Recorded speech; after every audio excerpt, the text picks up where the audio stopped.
안녕하세요. 여러분의 재간둥이 사이다 박지훈입니다. 자, 최상병 사건 법무관리관 공수처 소환이 예정되어 있고요. 또 이번 본회의 때 최혜병, 상병 특검법이 처리가 될지 논란이 될 수 있는 상황입니다. 또 대통령하고 이재명 대표 영수회담에서도 최혜병 사건이 의제가 될 수 있을지 아마 이 부분이 향후 전국을 흔들 아주 중요한 요소가 될 것으로 보입니다. 자, 오늘도 시원하고 재미있는 소식들로 여러분의 출근길 함께 하도록 하겠습니다. 생방송 중에 궁금한 점이 있다면 댓글 남겨주시면 감사하겠습니다. 자, 그럼 본격적으로 뉴스 인사이다 시작하겠습니다.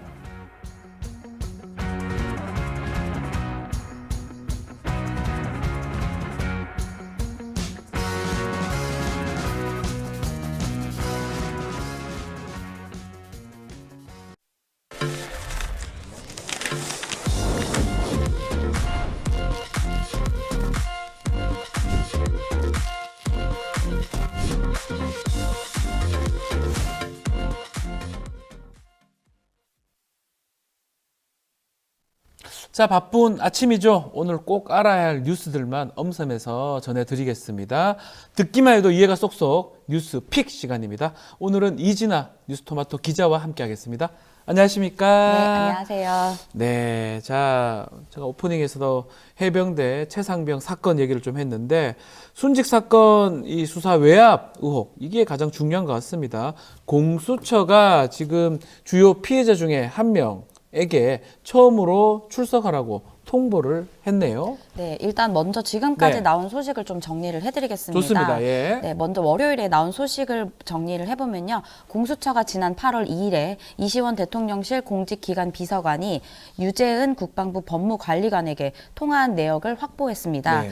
해병대 수사단이 경찰에 넘긴 최상병 사건 수사 기록을 국방부 검찰단이 곧장 되찾아간 바로 그날인데요. 두 사람은 평소에 전화를 하지 않던 사이인데 이날 갑자기 전화를 했다라고 하면서 이 소식이 좀 전해졌습니다. 네, 그리고 또 검사 출신인 이시원 비서관은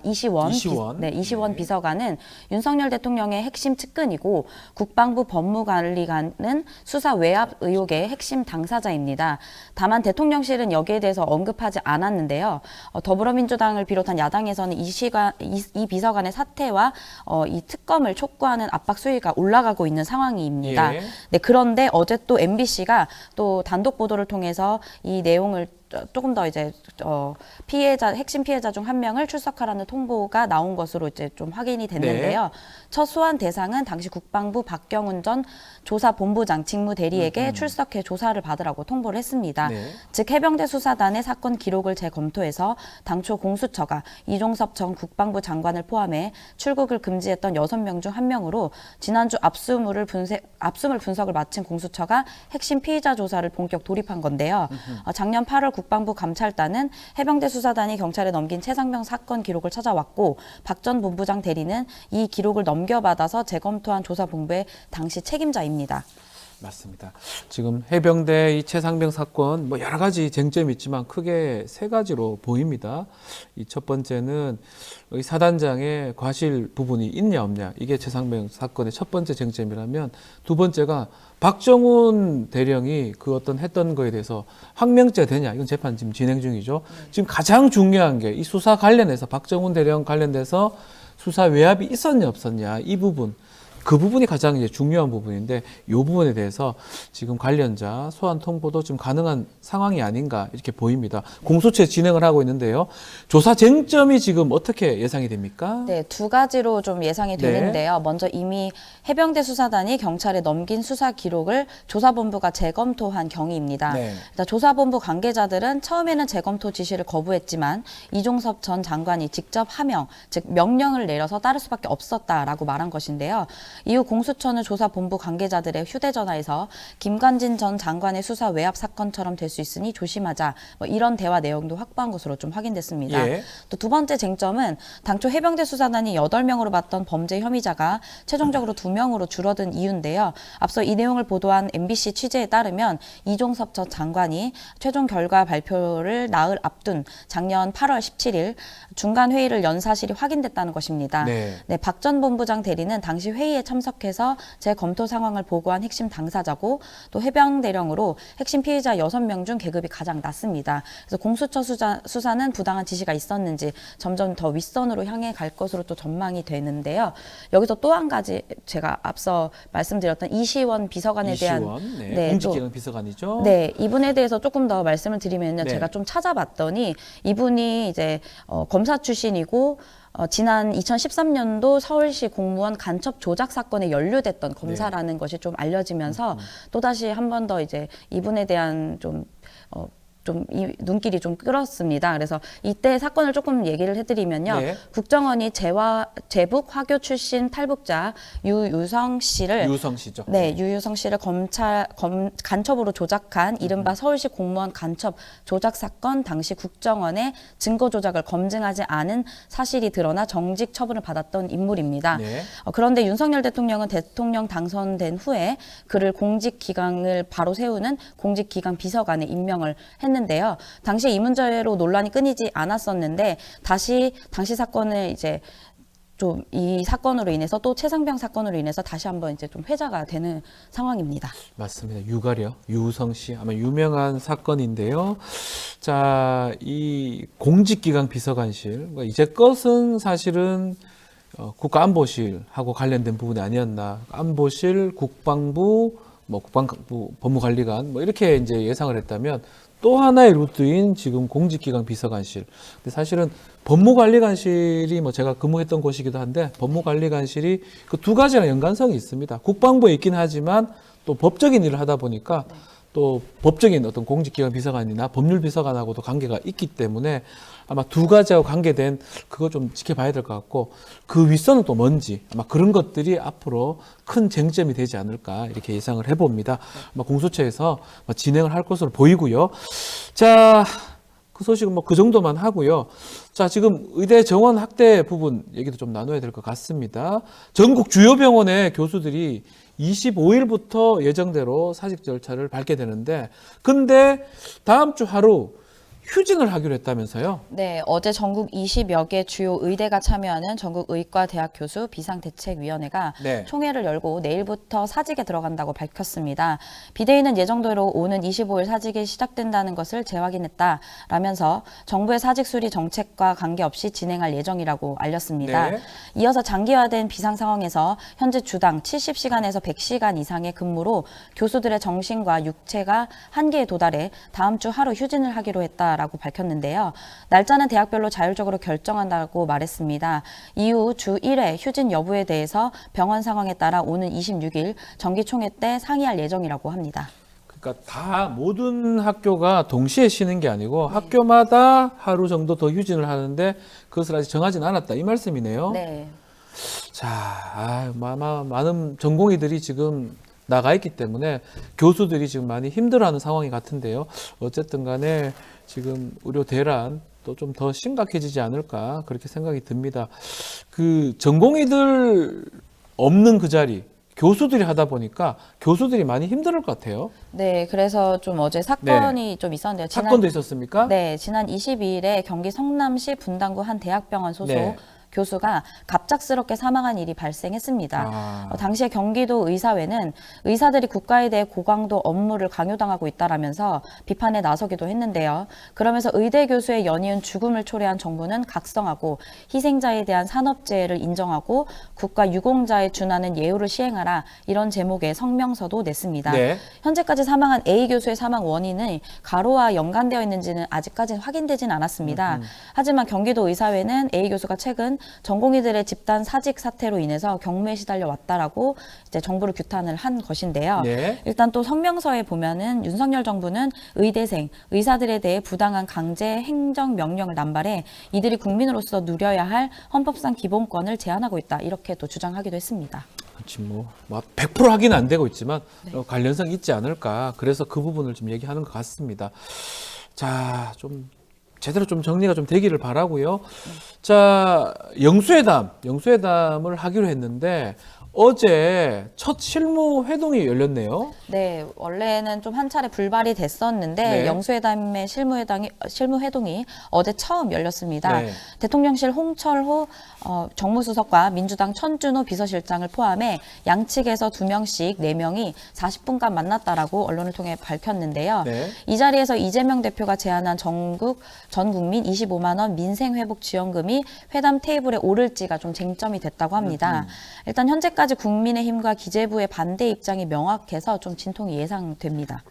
자, 실무회동 사실은 홍철호 정무수석이 또 임명됨에 따라서 네. 약간 미뤄지긴 했는데 결국은 양측에서 2명씩 나와서 만났다고 하는데 일단 만나기 전에 의제 같은 거 설정을 해야 되겠죠. 네, 그렇죠. 그래서 그 의제 중에 하나가 민생회복지원금인데 야 이게 쉽지가 않을 것 같긴 합니다. 네. 자, 윤석열 대통령이 지난 국무회의 때가 기억나요. 무분별한 이 현금 지원, 네. 마약값 같다라고 입장을 밝힌 바가 있는데 대통령실하고 지금 민주당 입장이 많이 차이가 나 보입니다. 네, 실제 어제 민주당은 가감없이 본 회담에 의제를 삼고자 논의했다라고 밝혔고요. 대통령실은 폭넓게 논의하기로 했다라면서 표현이 조금 달랐는데요. 네. 일단 이재명 대표는 지난 19일에 라이브 방송을 통해서 전국민 재난지원금 문제도 좀 이번에 이제 대통령과 만나면 이런 얘기를 좀 주로 해야 된다라고 말을 했고요. 어제 윤재욱 국민의힘 원내대표는 국민들께서도 미래 세대의 주머니를 털어야 하는 전 국민 지원금 정책에 동의하는지 의문이다. 이렇게 밝히면서 이 대표가 고집하는 고집을 하면 논의 대상은 될 수 있지만 소상공인 등 지원에 대해서 민생 현안에 좀 더 집중하는 게 의미가 있지 않냐. 아하. 이렇게 이야기했습니다. 그러니까 돈을 뿌리게 되면 그 물가가 오히려 더 상승할 것이다. 그러니까 지금 당장 시급한 것은 물가를 잡는 게 더 중요하다. 이런 이야기로 이제 풀이가 되는데요. 네. 또 그러면서 일단은 또 윤재욱 원내대표는 윤 대통령이 전날 열린 또 짧은 기자들의 질문을 또 언급했는데 의제 제한을 두지 않겠다 이렇게 말한 것을 또 언급하면서 네. 초청의 목적이 이 대표 이야기를 듣기 위해서라는 말을 했기 때문에 좀 더 의제들을 좀 다양하게 봐야 되지 않냐 이러면서 일단은 입장은 열어둔 상태이긴 합니다. 일단 양측은 영수회담 일정을 다시 추후에 논의한다고 밝히긴 했지만 논의를 위한 2차 준비 회동의 일자는 아직 잡히지 않아서 영수회담이 이번 주에는 좀 어려울 것이라는 전망도 나오고 있습니다.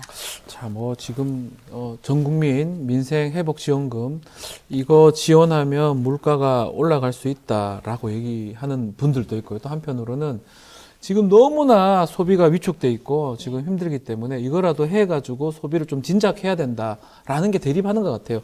둘 다 뭐 어느 정도 맞는 것 같은데 두 쪽 다 검증됐다고 보기는 좀 어려운 것 같아서 하여튼 이거는 말하기 어렵고 이 의제 같은 것들을 100% 아직 정한 건 아닌 거죠. 네, 그런데 네. 이제 야당에선 이 외에도 이제 특검에 대해서 특검 얘기? 네. 특검에 대해서는 이야기를 했는데 아직까지 본회의에서 이거를 얘기할지는 여야가 회의를 했었는데 이건 불발됐었습니다. 네. 그리고 일단 뭐 더불어민주당을 비롯한 야당에서 이제 조국혁신당에서도 이 최상병 특검에 대해서는 빨리 좀 수사가 진행돼야 되고 그렇기 때문에 특검을 해야 된다. 또 개혁신당도 이런 얘기를 했기 때문에 이것도 의제가 될지 좀 지켜봐야 될 것 같습니다. 근데 많은 댓글 보면 배동호님은 성과 없을 영수회담 기대 안 한다. 또 논스탑님 25만 원 필요 없고 특검이나 받으라고 그러세요라고 조금 더 강하게 말씀하시는 분들이 좀 더 많은 것 같습니다. 또 꿈나라님은 특검도 하고 돈도 주고 다 해라라는 분도 있는 것 같습니다.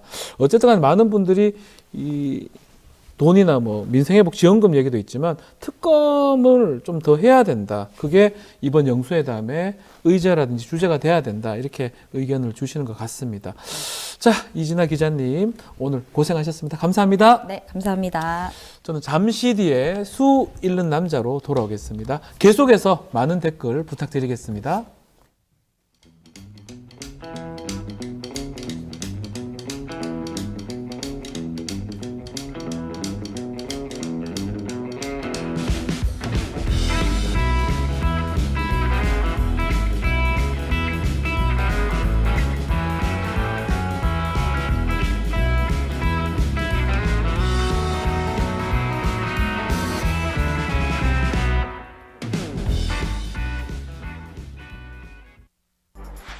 10시 1시간만 투자하면 내 계좌도 10배거.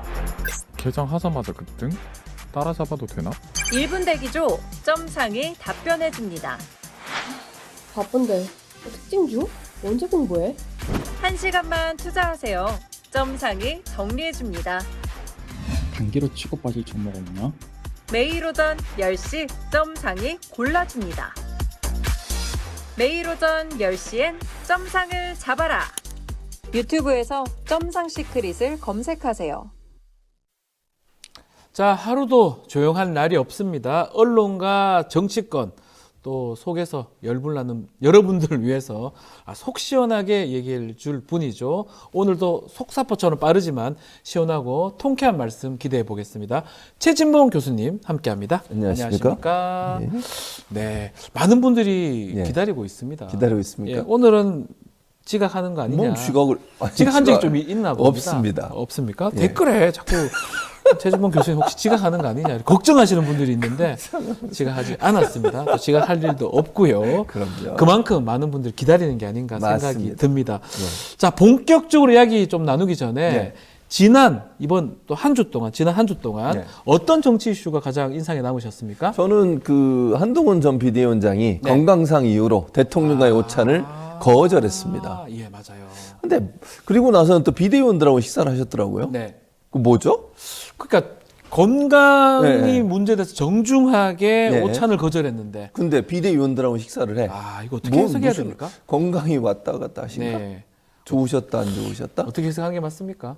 그냥 만나기 싫은 거지 뭘 어떻게 해석해요? 그러니까 기분 나쁜 거예요. 건강이 아니라 오히려 만나기 어렵다. 특히 싫다. 홍준표 어렵다 시장 그러니까 홍준표 시장하고 친하시잖아요, 박지원 변호사. 아유 그런 얘기 하지 마시고. 뭔 소리예요? 사실이잖아요. 고등학교 선배일 뿐입니다. 그러니까요. 예. 그러니까 홍준표 시장을 대리로 내세워가지고 네. 얼마나 또 다퉜습니까, 두 사람이. 아하. 또 한동훈 전 비대위원장은 김경률 비대위원 네. 또 내세워가지고 그러고 말이야. 또 맨날 싸우고. 그 행간이 그 안에 들어있는 거 아닙니까? 직접적으로 얘기는 안 했지만 네. 홍준표 시장은 윤석열 대통령 입장을 얘기하고 네. 김경률 비대위원은 한동훈 전 비대위원장 입장을 얘기하고 그러면 서로 투닥. 네. 그게 만나고 싶겠어요? 그래서 예. 거절한 것이다. 그렇습니다. 거절한 거. 그럼 앞으로도 만날 가능성이 안 만나요. 뭘 만나겠어요. 만날 일 꼴- 없습니까? 그 다음 말 안 하겠어. 꼴 싫다 이거죠. 너무 싫다. 너무 네. 싫다. 네. 그런 상황이 지금 보인다. 네. 댓글에 예. 해병대 네, 해병대. 우리 최진봉 교수님 그런 댓글이 있습니다. 뭐? 해병대 출신이십니까? 네. 해병대 간부부생 74기. 야, 그러다 보니까 예. 최해병 사건도 우리 해병대 우리 최진봉 교수님이 관심이 많은 거 관심 아니냐. 많습니다. 제가 근무했던 곳이에요. 네. 그러니까 최해병이 그때 이제 근무했던 건 1사단이잖아요. 해병 1사단 예. 포항에 있는. 제가 네. 거기서 근무를 했거든요. 포항. 1사단 7연대 예. 그리고 사단 본부에서 제가 근무를 했었는데 네. 그러니까 포병연대, 그러니까 포병 여단이죠. 좀 이름이 바뀌었더라고요. 예전에 연대였는데 네. 거기서 지금 포병 7대대에서 사고가 지금 터진 거거든요. 어허. 그러니까 제가 근무했던 곳이죠. 제가 오래전에 근무했던. 많은 곳. 분들이 댓글에서 최진봉 교수님이 가장 해병대 관련해서 관심이 많은 그럼요. 것이다. 아니 그 최근에 들으셨죠? 이시원. 네. 이시원 들으셨어요? 안 좀 들으셨어요? 전에 뉴스픽 아, 시간에서 했어요? 얘기를 좀 네. 했습니다. 네. 이진아 기자 어디 있어? 네. 어쨌든 네. 그게 말이 됩니까? 아니 대통령실에서 왜 국방부에 자기 업무와 관계도 없어요. 네. 아니 공직기강 비서관하고 해병대 최해병 순직 사건하고 무슨 연관성이 있는 겁니까 대체? 네. 안보실에서 했다면 또 이해를 하겠어요 어느 정도. 거기는 안보실은 국방과 연관돼 있는 부분이니까. 네. 근데 국방비서관도 아니고 공직기관 비서관이 왜 전화를 하는 거죠 대체? 국방부 뭐 법무관리관인가 그분하고. 그리고 나서 회수를 했어요. 이게 아니 물론 아직까지는 증거가 안 나와서 제가 단정적으로 말씀 못 드리겠지만 네. 누가 봐도 이상한 거예요 이거는. 아니 뭔가 개입하지 않고서는 이런 일이 벌어질 수가 없다고 저는 생각하고요. 네. 어제도 보니까 뭐 같이 물에 휩쓸렸다가 이제 생존해온 장병들 어제 뉴스 그 PD수첩 보셨잖아요. 네. 울분을 토하면서 얘기하더라고. 본인들이 나와서 얼굴까지 공개하면서 얘기를 해요. 네. 불이익이 당할 수도 있는데 왜 이러겠습니까? 억울해서. 최수근 상병 자기 동료였던 최수근 그 해병이 그렇게 안타깝게 죽음을 맞이한 것에 대한 분노. 조금이라도 그 최해병의 명예를 다시 일으키고 그 문제 있는 사람들 책임 있는 사람들 처벌하기 위해서 본인이 나왔다고 얘기를 하는 걸 듣게 되면서 가슴이 정말 울분이 터지더라고요. 그런데 왜 자꾸 숨기려고 하냐고요. 이번에 이 최혜병 수사 외압 이 부분 영수회담에서 쟁점으로 당연히 정점이 돼야 되죠. 된다. 이재명 대표가 어제 이제 물론 이건 언론에 그 보도된 내용이긴 하지만 네. 미리 사전에 회의를 했대요. 회의 중에 가장 중요한 이슈 세 가지를 얘기하는데 그 중에 네. 하나가 최혜병 특검이에요. 최혜병 특검은 반드시 얘기하겠다. 첫째는 대통령에게 그 2년 동안 국정 제대로 못한 거 사과해라. 대국민 사과. 네. 두 번째 최혜병 사건 특검 받아라. 거부권 행사하지 마라. 네. 그리고 나머지 특검법에 대해서 거부권 행사하지 하지 마라. 마라. 그 얘기했어요. 당연히 얘기하죠. 이건 대통령이 듣기 싫어도 얘기해야 되는 거예요. 사건이 아마 최혜병 특검, 또 최혜병 수사 외압 사건 이게 가장 앞으로 좀 흔들 것 같은데요. 자, 오늘은 또 언론 얘기를 좀 해야 되니까요. 우리 최지문 교수님한테는 그 질문도 한번 드려보겠습니다. 지난 21일 날 대통령이 정말 522일 만에 기자들 질문을 받았습니다. 그 인선을 좀 얘기를 하면서 나왔던 건데 어떻게 보셨습니까? 아니 522일 만에 기자들 질문을 받는 대통령이 이 세상에 독재 국가 빼고 어디가 있습니까 대체? 미국 대통령들은요 비행기 타기 전에 얘기하고 지나가면서 얘기하고 도어 스태핑도 중단했잖아요. 아니 그렇죠. 용산으로 옮기면서 뭐라 그랬죠? 국민 속으로. 뭔 국민 속으로야? 화내도 욕하려고 예, 하시면 안 했습니다. 그 예, 뒤에는 얘기를 안 했습니다. 예. 아니 국민 깜짝 속으로 놀랐습니다. 들어가겠다면서 한다는 행동이 뭡니까 지금? 아하. 도어 스태핑 중단했죠. 기자회견 안 하죠. 신년 기자회견 대부분 대통령들이 했었거든요. 근데 신년 기자회견도 안 하잖아요. 대체 뭔 소통을 한다는 거야? 자기 네. 혼자 소통해요? 집에서만 소통하나? 관저 정치한다고? 박지훈 변호사 집에서 소통하십니까? 예. 저 아내랑 얘기를 뭐 잠깐씩 아니, 하고 그 하는데요. 소통을 국민하고 하라고 국민하고 그렇게 용산을 옮기면서 국민 속으로 하겠다고 이렇게 소통하겠다고 그러면서 소통하려고 옮기라니까. 가는 거고 그렇다면 좀 국민들 만나는 게 사실 네. 기자 만나는 게 국민 만나는 대신 거잖아요. 그렇죠. 왜냐하면 기자들이 국민을 물어보고 싶은 말을 대신 물어보는 거예요. 네. 근데 그런 기회도 522일 만에 522일이면 지금 365일이 1년이잖아요. 네. 거의 2년 다 돼가요. 2년. 뭐 하는 겁니까 지금? 맞습니다. 자, 그 분위기, 자, 조선일보가 단독 보도를 통해서 좀 대통령실에 달라진 분위기도 전했는데요. 제목하고 내용을 보면 대통령의 통치 스타일에 변화를 주겠다라는 취지로 보입니다. 또 여기에 대한 입장도 어제 밝혔는데 이거 영상 한번 보고 이야기 나눠보겠습니다. 저도 아침 신문 기사를 보니까 정치하는 대통령을 되겠다 이렇게 나왔는데 사실은 그거는 뭐 대외적인 것보다 우리 중산 참모들에게 앞으로 이제 그 메시지라든지 뭐 이런 걸 할 때 국민들께서 좀 평균적인 국민들이 좀 이해하고 알기 쉽게 그렇게 이제 하자는 뜻이고요. 또 이러한 정치 추진을 위해서 여야 당과의 관계뿐 아니라 야당과의 관계도 좀 설득하고 소통하는데 주력을 하겠다는 그런 뜻으로 이해를 해주시면 되겠습니다. 그렇기 때문에 우리 정진석 전 부의장 같은 분은 비서실장으로 제가 모신 거 아니겠습니까? 자, 교수님 예. 어떻게 보셨습니까? 뭘 어떻게 봐요? 일단 오늘 화가 좀 잔뜩 나 있어요. 화가 날 수밖에 없잖아요. 예. 그리고 대통령이 얘기할 때 마이크 중간에 쓰면 안 돼요. 왜 마이크 그게 옆에 왜 서가지고 그렇죠? 마이크를 피하는 거예요? 무서워 마이크가? 그러니까 기본적으로 마이크를 쓰는 게 네. 내가 편해서가 아니고 네. 듣는 사람이 편하라고 그럼 마이크를 마이크 쓰는 쓰는 거죠. 저희도 거잖아요. 마찬가지예요. 마이크가 좀 안 되면 네. 올리잖아요. 이거 그렇죠. 마이크 올리는 것처럼. 박지훈 그 부분- 변호사는 마이크 돌 때 마이크 잡으셨어요? 저요? 돌잡이 할 때? 법봉을 잡아서 알겠습니다. 변호사가 됐습니다. 근데 예. 지금 왜 방송 마세요? 네. 그렇고요. 쓸데없는 소리 하지 마시고요. 알겠습니다. 예. 아니 대통령 지금 제가 생각할 정진석 지금 전 부의장 지금 의원이죠. 네네. 이번에 뭐 낙서를 하긴 했습니다만 이분이 소통의 달인입니까? 친윤 중에 찐윤이에요. 아하. 처음에 윤석열 대통령이 정치하겠다고 공식적으로 선언한 자리에 의원을 데리고 함께 가신 분이에요. 네. 그 자리에. 예. 그런 분이 무슨 소통을 해요? 이준석 전 대표 관련해서 육모 방망인가? 그걸로 또 싸웠잖아요. 예. 소통이에요, 그게? 소통을 하려면 최소한 대통령의 직원도 하고 또 야당과 소통이 가능한 사람을 비서실장으로 앉혀야 되는 거 아닙니까? 네. 그리고 좀 비윤이라고 분류되는 분들을 안 치는 게 소통이에요. 본인과 좀 쓴소리도 하고 거리가 있고 본인하고 가깝지 않은 분들을 비서실장이나 이런 자리에 앉혀가지고 소통을 해야 되는 것이고요. 정치하는 대통령이 되겠다고 그러는데 무슨 어제도 보세요. 의료 관련해서요. 네. 지금 의료계와 상당히 큰 갈등이 이루어지고 있잖아요. 시민사회 수석인가 누가 나와가지고 뭐라 그랬습니까 어제? 우리 원칙은 그대로 간다예요. 네.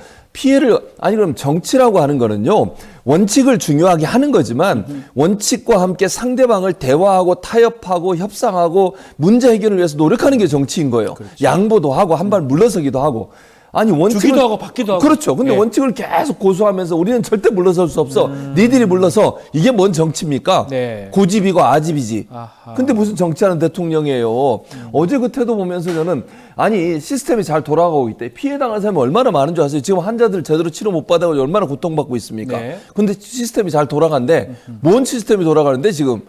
난 정말 그래서 정치하는 대통령이 되겠다는 것은 야당과 대화도 하고 네. 그동안 한 번도 안 하더니 제가 볼 때 총선 패배하고 지지율 떨어지니까 이재명 대표하고 만나겠다 얘기한 것 같아요. 네. 근데 뭐 그것도 잘 될지 좀 기다려 봐야 돼요. 저는 성과가 있을지도 몰라. 보여주기 식으로 할 것 같거든요. 네. 그러니까 물론 이재명 대표를 만나겠다고 했으니까 만나는 게 좋고 저는 계속 만나야 된다고 생각해요. 전화번호 저장했다고 또 자랑을 하더라고요. 그걸 왜 보도를 하는 겁니까? 그럼 그동안 전화번호 저장 안 하고 필요할 때 불러가지고 전화번호 받아가지고 전화한 거 아니에요? 그 전에 좀 저장해 놓지 왜? 혹시 다른 얘기는 이재명 대표 전화번호 갖고 있습니까? 저는 있죠. 별게 아니네요, 그러면. 전화번호 아니, 받는 별게 게. 아니라죠. 아무나 갖고 있는 박지훈 변호사 있습니까? 저도 있습니다. 그러니까 다, 다 갖고 있어요. 거의 다 여기 갖고 있는 있는데. 분들, 이진아 기자는 없잖아요. 다 갖고 예, 있어요. 없답니다. 문자 없다잖아요. 드리면 답도 오기도 하고 그러는데 그게 그 별게 아닌데 그걸 얘기를 한다는 게 참 놀랍다. 이렇게 짚어주셨습니다. 자, 윤석열 대통령 두 차례 인선을 직접 발표하면서 기자들의 4개 질문도 받았는데요. 여기에 언론들이 일제히 1년 5개월 만에 깜짝 질의응답 이렇게 제목으로 보도를 했습니다. 어떻게 평가를 하면 좋을까요? 아니 이게 잘했다고 지금 깜짝 이걸 그러니까 질타를 해야 돼요. 왜 그동안 질문 안 받느냐. 그리고 네. 4개 질문 받았거든요. 네. 두 번 나왔었잖아요. 브리핑한 뒤에 2번 나왔어요, 대통령이. 네. 각 한 번 나올 때만 2명이가 받았어. 네. 근데 그것도 지명을 누가 했냐면 그 사회 보시는 분이 하더라고요. 맞습니다. 근데 모르겠어요. 미리 정해진 건지 아니 그건 제가 잘 모르겠는데 2개 받은 게 잘한 거예요, 그러면? 아니 522일 만에 나와가지고 1년 5개월 만에 나와서 질문 4개 받은 게 그렇게 잘하고 칭찬할 일입니까? 질타를 해야지 왜 대화를 안 하냐고. 이것도 너무 짧다고 얘기해야 돼요. 네. 자유롭게 질문할 수 있게 만들어줘야 되는 거 아니겠습니까? 그 도어스핑 다시 재개해라. 왜 안 하냐. 이런 얘기를 해야지. 깜짝 질문 깜짝 질의응답이라고 이걸 마치 언론에서 이렇게 보도하는 것은 잘했다는 식으로 보도를 하는 거잖아요. 이런 태도가 아니라 대통령의 불통이 지금의 이런 상황을 만들어 왔다. 이날도 2번 질문 받지 말고 자유롭게 누구든 질문하게 만드는 네. 게 필요했다. 이렇게 보도하는 게 맞죠. 기자들이 또 질문할 내용도 꽤 많지 않을까요? 당연히 많죠. 아니 그동안 대통령이 한 번도 기자들의 질문을 받지 예. 않고 기자들이 취재에 응하지 않았기 때문에 이 기자들 입장에 묻고 싶은 게 얼마나 많겠습니까? 그렇죠. 한동훈 비대위원장 관련된 이게 인선이라고 하더라도 인선과 관련 없이 정치적 상황에 질문할 수 있는 거예요. 네. 그 자리에서. 그럼 한동훈 비대위원장 갈등이 있는지 없는지 앞으로 국정 운영 어떻게 할지 이재명 대표 만나서 무슨 얘기를 할지 이런 거 궁금하지 않겠어요? 근데 이걸 충분히 질문하고 답변할 수 있는 기회를 갖는 게 아니라 이거는 뭐 제가 볼 때 모르겠어요. 아까도 말씀드렸지만 제가 확실히 모르기 때문에 단정을 얘기할 수 없지만 2명을 찍어서 질문을 받게 했다는 것도 네. 상당히 의심스러운 부분이에요. 미리 또 정해놓고 한 거 아닌가 하는 생각도 들 정도라는 혹시나 얘기예요. 이건 추측이죠. 추측이에요. 저는 본인의 몰라요. 추측이죠. 그거는 누가 예. 했는지 안 했는지 모르겠는데 네. 저는 그래서 충분히 시간을 두고 뭐 시간이 오래 걸리는 것도 아니잖아요. 30분 네. 정도 하면 되잖아. 누구든 질문하세요. 질문 받겠습니다. 그리고 대답하고 이런 기회가 있으면 대통령이 국민에게 뭔가 본인의 생각이나 아니면 본인이 네. 계획이나 이런 걸 수상히 밝힐 수 있잖아요. 그런 기회를 갖지 않는 것은 대단히 잘못된 행동이라고 생각합니다. 자, N님이 따발봉이다라고 이렇게 최지문 교수님 별명을 또 지어주셨습니다. 자, 또 오늘 TBS 얘기를 좀 해야 되는데요. 예. 자, 어제 언론 보도에 따르면 오세훈 서울시장이 복수 언론사가 TBS 인수 의사를 밝혔다 이렇게 전했다고 밝혔고요. 또 오세훈 시장이 TBS 주파수 반납을 좀 언급해서 혹시 폐업 절차 들어간 거 아니냐 이런 얘기가 나오는데 이 주파수 반납을 하게 되면 폐업으로 이어지는 겁니까? 그런 거죠. 그러니까 예. 주파수 반납이라 하면 방송사 문을 닫겠다는 거예요. 그럴 때 주파수 반납을 하는 겁니다. 네. 제가 지난주에도 말씀드렸지만 경기방송이라고 라디오 방송국이 OBS 인수가 됐는데 그렇죠. 그것도 절차가 어떻게 됐냐면 사업을 하는 사업자가 나 더 이상 방송 안 하겠다고 주파수를 반납해 버린 거예요. 네. 방통위에 반납을 하면 방통위는 그 주파수를 누구에게 다시 이제 판매를 할 건지 그걸 이제 결정하게 되는 겁니다. 네. 그러니까 운영하는 회사를 찾게 되는 건데 OBS 같은 경우도 경기방송 인수하는데 거의 3년이 걸렸어요. 네. 근데 그때는 이게 문제가 되는 게 뭐냐면 거기에 일하는 사람들이에요, 지금. 그러니까 예를 들면 TBS에 지금 직원들이 있잖아요. 그렇죠. 정직원들이 있죠. 그러면 새로운 사업자가 나올 때까지 이분들은 일이 없어요. 네. 그럼 어떻게 생활을 하냐고요. 그러니까 3년이라는 기간 동안 버티면 이게 보통은 인수하는 곳에서 그 회사의 직원들을 고용 승계를 하게 돼 있어요. 근데 지난번 경기방송이 OBS 넘어갈 때도 3년이 걸리다 보니까 거의 다 나갔어요. 네. 그리고 몇 명 안 남았어요. 제가 정확히 좀 숫자는 기억 못한 10명 정도? 그 정도밖에 인수를 고용 승계를 그렇죠. 못했어요. 거의 못했다 이 말이죠. 왜냐하면 그 사이에 못 버티 3년을 어떻게 버티고 있어요. 누가 뭐 남편이나 부인이 일하고 있으면 모를까 그러지 않은 이상은 또 일자리를 찾아 나서야 되잖아요. 네. 그러니까 결국은 고용 승계가 제대로 안 이루어질 수밖에 없는 구조이기 때문에 지금 뭐 경기방송은 그래도 규모가 적었으니까 TBS 같은 경우에는 300여 명이 넘어요 지금 직원들이. 맞습니다. 이분들이 어디로 가냐고요 당장. 그러니까 거리로 나앉게 되는 문제가 발생할 수밖에 없다는 거죠. 자, 뭐 저도 TBS 한때 많이 출연했던 그랬었죠. 입장에서 우리 최준 교수님도 많이 네, 출연하셨죠. 그랬었죠. 네. 상당히 좀 그 부분이 좀 납득하기 어렵고 좀 이해가 안 되는 부분이 많은데 일단은 폐국 생각은 없다라고 얘기하면서 고용승계 잘하겠다라고 하는데 민영화 얘기도 하는데 민영화를 하려면 시간이 많이 걸리잖아요. 이게 시간이 많이 걸리죠. 어느 현실성이 있는 얘기들입니까 다? 그러니까 현실성은 있는데 시간은 오래 걸릴 수밖에 없어요. 왜냐하면 이제 주파수 반납하게 되면 보통 그 새로운 사업자를 공모를 해야 되거든요. 네, 맞습니다. 그 방통위가 그걸 심사를 해요. 근데 공모하고 심사하는 절차가 길어요. 예를 들면 어떤 사업자를 선정하기 전에 먼저 사업 설명회처럼 발표를 하거든요. 네. 그럼 관심 있는 뭐 방송국이든 현재 뭐 라디오 방송이 없는 TV 방송사들 이런 방송사들 관심을 가질 수 있겠죠. 네. 그럼 주파수 공매를 할 수 있도록 하는 공모 절차가 들어가게 되고요. 그럼 지원을 하게 되고 지원하면 심사를 통해서 결정하는데 아무리 짧아도 제가 볼 때는 1년 정도 걸려요. 이 기간이. 1년이나 최소한. 그럼 그 정도 네. 걸리죠. 왜냐하면 공모 절차 밟아야죠. 그다음에 보통 이제 사업을 들어오려면 엄청나게 많은 양의 준비를 해야 돼요. 네. 그러면 이제 준비한 과정, 과정을 줘야 되니까 그것도 몇 개월 걸려요. 그러나 심사하는 과정이 또 몇 개월 걸리죠. 그렇죠. 청문하고. 그러다 보면 보통 1년 이상 걸리게 되고 이게 이제 1년 이상 걸리는데 그러면 그게 원활하게 잘 진행되는 과정이 1년이고요. OBS, 그러니까 경기방송 OBS 넘어갈 3년이 걸렸다고 제가 3년이 말씀드렸잖아요. 걸렸는데. 그건 결국 중간에 또 방통위가 어떻게 뭐 복잡해, 왜냐면 방통위 구성이 제대로 안 된다거나 심사위원 구성이 제대로 안 된다거나 여러 논란이 있다거나 네. 이렇게 되면 어떻게 되겠습니까? 또 그럼 시간이 더 늘어나요. 걸릴 거고. 그러니까 최소 1년에서 3년이라는 시간이 걸리게 되기 때문에 그 사이에 바로 고용승계가 되기가 상당히 어려운 부분이 네. 문제점으로 지적될 수 있다는 거죠. 이래저래 TBS가 정말 큰 문제입니다. 그 많은 직원들 지금 벌써 많이 떠나긴 했는데 아직까지 있는 PD, 작가 또 TBS 라디오 같은 경우는 사실 거의 1등이었거든요. 그랬었죠. 95.1 메가헤르츠 예전에. 뭐 엄청난 채널이었는데 어떻게 이 정도까지 왔는지 참 이해가 안 되는데 지금 TBS 이렇게 궁지에 몰린 걸 좀 보니 왜 궁지에 몰렸는가 보니까 2022년 7월달 지방선거 끝난 이후에 서울시 의원이 다수가 국민의힘의 의원들이 됩니다. 그래서 특히 김어준의 그 뉴스공장 이게 라디오 청취율 1위였죠. 이것을 타깃으로 삼아서 당시 최호정 시의원이 TBS 지원조례 폐지를 대표 발의하면서 이제 있었는데 좀 놀랍게도 최시중 방통위원장 딸이에요. 아빠는 MBC, 딸은 TBS 민영화 하는데 앞장섰다고 봐야 되는데 어떻게 보셨습니까? 이렇게 하는 게 과연 타당한 일인지. 타당하지 않죠. 아니 이게 TBS 같은 경우에는 이제 시민의 방송이라고 그러잖아요. 그렇게 네. 얘기하는데 지금 재단이 됐습니다만 재단 만들 때도 이제 제가 여러 가지 그 용역하고 그랬거든요. 재단의 타당성에 대해서. 네. 그러면서도 재단 만들면서도 제가 거기에 연구 영역하면서 그런 얘기를 했어요. 이게 자체적으로 광고를 할 수가 없어요. 지금 TBS는. 네. 왜냐하면 방통위가 TBS는 자체 광고를 하는 걸 제한해 놨어요. 상업 광고를 못하게. 이유가 뭐냐면 서울시로부터 재원을 지원받는다는 이유예요. 네. 그럼 잘 보세요. 자, 방통위에서 TBS가 광고를 못하게 막아놓은 이유가 제 서울시의 재원을 지원받기 때문이에요. 네. 근데 지금 당장 서울시 재원을 끊어버려. 그럼 광고를 못해. 네.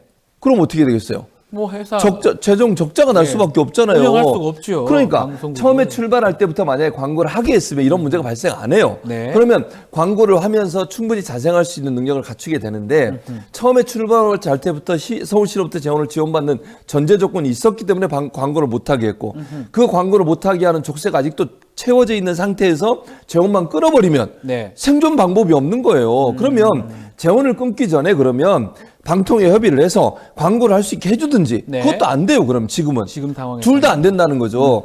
그러니까 스스로 자생할 수 있는 기반을 만들어 놓고 나서 광고를 끊어야 될 텐데 그거 전혀 생각하는 광고를 지원을 끊겠다는 거잖아요. 그렇죠. 지원을 끊어버리면 결국 고사시키겠다는 것밖에 안 되는 거예요. 말씀대로라면 서울시에서 재단으로 TBS 독립시키면서 예. 사실은 광고까지 줬어야 되는데 그렇죠. 독립은 그랬어야죠. 시켜줬는데 광고 부분을 주지 않았다는 부분이에요. 그렇죠. 그것을 알고 지금 사실은 재단이긴 재단인데 광고가 없으니까 자생할 수 없는 상황이고 그 광고를 받으려면 아니면 확보하려면 몇 년이 필요한데 지금 시의회에서 그걸 당장 갖고 목줄을 잡는 거예요. 그렇죠. 그럼 문을 닫게 만드는 거죠. 그러니까 물론 광고 허가는 방통위가 하는 거지만 네. 서울시가 방통위가 그럼 협상을 해야지 협의를 하고 요청을 하든지 그렇게 해서 우리가 재원을 언제쯤 끊을 거니까 그 전에 광고를 시행할 수 있도록 해주세요라든지 네. 지금 그것도 안 되는 상태에서 갑자기 끊어버리면 완전히 그냥 파산할 수밖에 없는 구조가 되는 것이고 최시중이라는 분을 잘 모르는 분이 있을까 설명을 해줄게요. MB 때 MB 때 방통위원장이에요. 예. MB하고 친구가 가까운 포항 출신이고요.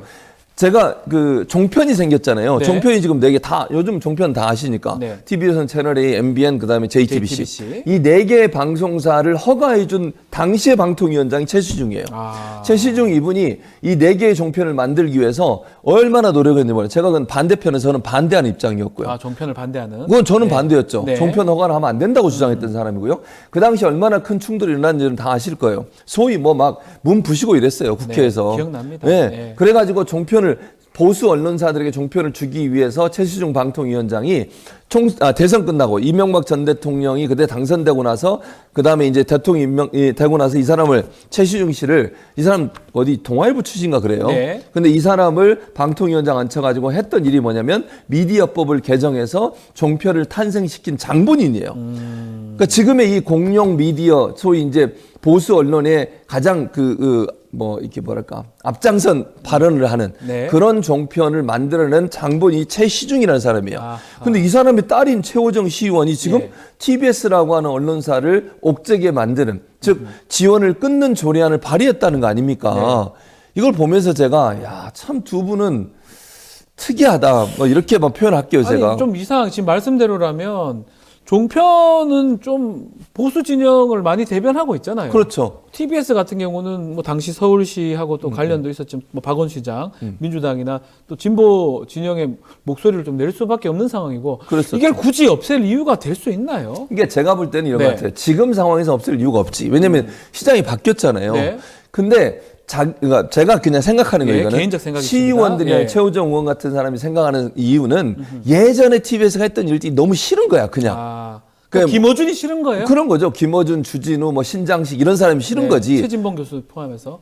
저는 진행을 안 했으니까. 근데 그것 때문에 거기서 일하는 300여 명의 이 네. 직원들은 어떻게 할 그러니까요. 거냐고요. 그러니까요. 아니 그리고 그분들 다 나갔잖아요. 오세훈 시장 들어오고 나서 시장 되고 나서 다 나갔어요. 네. 지금 안 해요 아무도. 거기서 무슨 정치적으로 무슨 예를 들면 그 현 정부를 비판하는 그런 보도하는 거 보셨습니까? 없어요 거의 TBS 요즘은. 없습니다. 예. 프로그램도 거의 음악 프로그램 하고 있어요. 예. 그런데 왜 거기다 그럼 그렇게 나가라고 그래서 나갔으면 그리고 사장도 오세훈 시장 들어와서 새로운 사장으로 바뀌었거든요. 오세훈 대표가. 시장이 원하는 사람 바뀐 거 제가 아닌가요? 알고 있건 그래요. 예, 예. 근데 그 사람이 사퇴를 해서 더 이상 버틸 수가 없으니까 시의회는 대체 왜 그러는지 내가 이해를 잘 못하겠어요. 그러니까 아예 없애겠다는 심산인 것 같은데 네. 아니 없애려고 하면 제가 말씀드렸잖아요. 자생할 수 있는 환경을 만들어주고 문을 닫게 하든지 말든지 해야 될 거 아닙니까? 네. 그리고 지금 인수한다고 하는데 인수하는 사람 입장에서 광고 안 풀리면 인수하겠어요? 물론 그러니까요. 이제 새로운 사업자를 찾을 때 방통위가 그건 할 수 있어요. 방통위 입장에서는 광고를 허용해주는 조건을 새로운 사업자를 공모할 수 있죠. 안 그러면 안 오니까 사람들이. 예. 운영 자체가 안 되는 누가 이걸 인수를 하려고 그러겠어요. 그러니까 인수하는 과정에서 방통위가 그걸 풀어줄 수는 있는데 아직까지는 광고가 안 풀렸기 때문에 인수하는 사람 입장에서 선뜻 나서기가 어려운 상황이라고 볼 수 있죠. 알겠습니다. 좀 TBS 사태라고 좀 표현하겠는데요. 좀 잘 좀 해결되기를 좀 바라봅니다. 5월 말까지 지금 시한부로 운영을 하고 있다는 소식도 있습니다. 자, 21대 총선 이제 끝났습니다. 그렇지만 선방위, 이게 선거방송심의위원회라고 하는데요. 선방위 관련된 논란이 계속되고 있어요. 지난 19일 한겨레 보도에 따르면 선방위 민원 제기가 181건인데 모두 국민의힘하고 보수 언론 단체라고 알려진 공정언론 국민연대에서 제기했던 것 같아요. 주로 MBC, YTN 등등을 겨냥해서 민원을 냈는데 이건 어떻게 봐야 됩니까? 아니 이것도 그러니까 정말 웃기는 거예요. 정당하고 단체만 보면 네. 개인이 또 민원해달라고 요청하는 경우도 있거든요. 민원을 네. 넣는 경우 심의해달라고. 네. 근데 정당 중에는 국민의힘이 이거 유일하다는 거 아닙니까? 그렇죠. 그리고 언론단체에서는 공정언론 국민연대라고 하는 공원연. 근데 더 웃기는 거 뭔지 아세요? 이 공원연 출신과 연관된 출신이거나 연관된 분이 2명이나 있어요. 선방위원회. 위원 중에 있다는 거죠. 두 명이. 그럼 그 사람들은 그 원하는 대로 할 거 아닙니까? 그렇지. 이해관계자지, 이해관계자. 되지 않나, 그러면? 아니, 자기를 추천하는 자기가 예전에 소속돼 있는 단체에서 네. 만약에 심의해달라고 요청을 해. 그러면 당연히 이 사람들 입장에서는 심의를 하겠지. 네. 그럼 그 심의 내용이 대부분 다 MBC와 관련된 부분이에요. 의도적으로 그렇게 했다고 볼 수밖에 MBC, 없는 거 아니에요? 예. 아니면 박지훈이 예전에 진행했던 YTN 같은 YTN. 경우 이런 데 막 징계하잖아요. 많이 올라가 있었습니다. 그러니까요. 네. 이게 바로 아니 민원 181건이 모두 국민의힘과 보수 언론단체에서 했다는 거예요. 네. 이건 의도적으로 했다는 것이고 또 하나는 뭔지 아세요? 보통 예전에는요. 이렇게 민원이 너무 많이 들어오거든요. 선방위가 모든 민원을 다 처리하지는 않아요. 사무처에서 정말 타당하다 이 정도면 심의를 해야 되겠다는 것만 올려요. 그래야 근데 되겠죠. 최근에 이 선방 이번에 총선 관련된 선방에서는요. 예.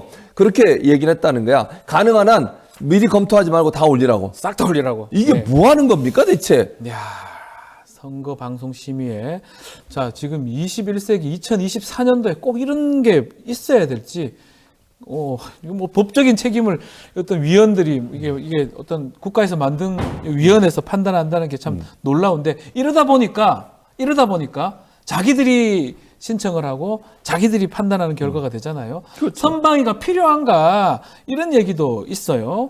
어떻게 보십니까? 그러니까 이것도 사실은 엊그제 이제 토론회도 열렸는데 네. 방송통신심의위원회에서도요 심의 규정을 좀 바꿔야 된다는 논란이 많아요. 네. 다른 건 모르겠지만 정치적 사안에 대한 심의를 하지 못하게 하자. 네. 그러니까 심의를 하는 게 미국도 마찬가지예요. 미국이나 외국은요 심의를 어떤 걸 하는 줄 아세요? 딱 2가지를 해요. 하나는 뭐냐면 선정적이고 폭력적인 거 이걸 해요. 당연히 그걸 해야죠. 그건 해야지. 그렇지. 해야죠. 근데 정치적인 건 안 해요. 그 정치 의견 다를 수밖에 없잖아요. 그렇죠.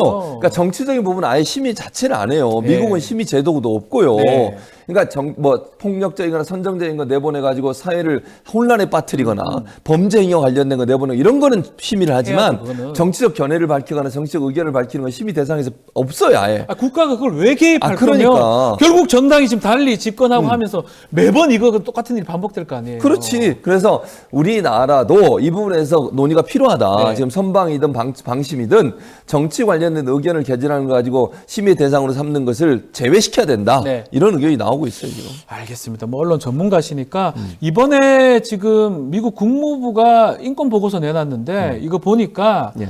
우리나라의 언론 자유 침해 사례 이렇게 얘기를 하면서 언론사에 대한 검찰 수사 그리고 가징금 부과 이거를 문제로 지적을 했는데 예. 이것도 한번 소개 좀 해주십시오. 그러니까 지금 말씀하신 그대로요. 네. 이게 예를 들면 미국 국무부가 2023년 국가별 인권 보고서를 내놓으면서 네. 지난 한 해 동안 인권 상황에 큰 변화가 없다면서도 네. 명예훼손죄 등 표현의 자유 제한을 주요 이슈로 들었어요. 그러니까 인권 상황에 큰 변화는 없지만 가장 중요한 문제, 그러니까 문제가 되는 부분이 뭐냐면 명예훼손죄, 네. 표현의 자유가 억압된다는 거잖아요. 예를 들면 특히 정치 권력이나 권력자들에 대해서 비판적 입장 입장을 내거나 비판적 보도를 한 언론사에 대해서 명예훼손죄로 계속 고발을 해요. 네. 이건 인권 침해예요. 그리고 또 하나는 뭐냐면 표현의 자유 억압이에요.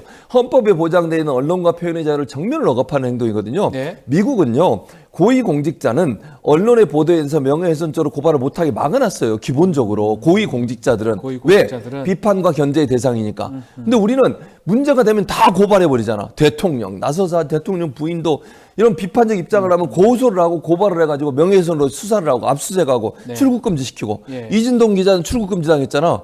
보도해가지고.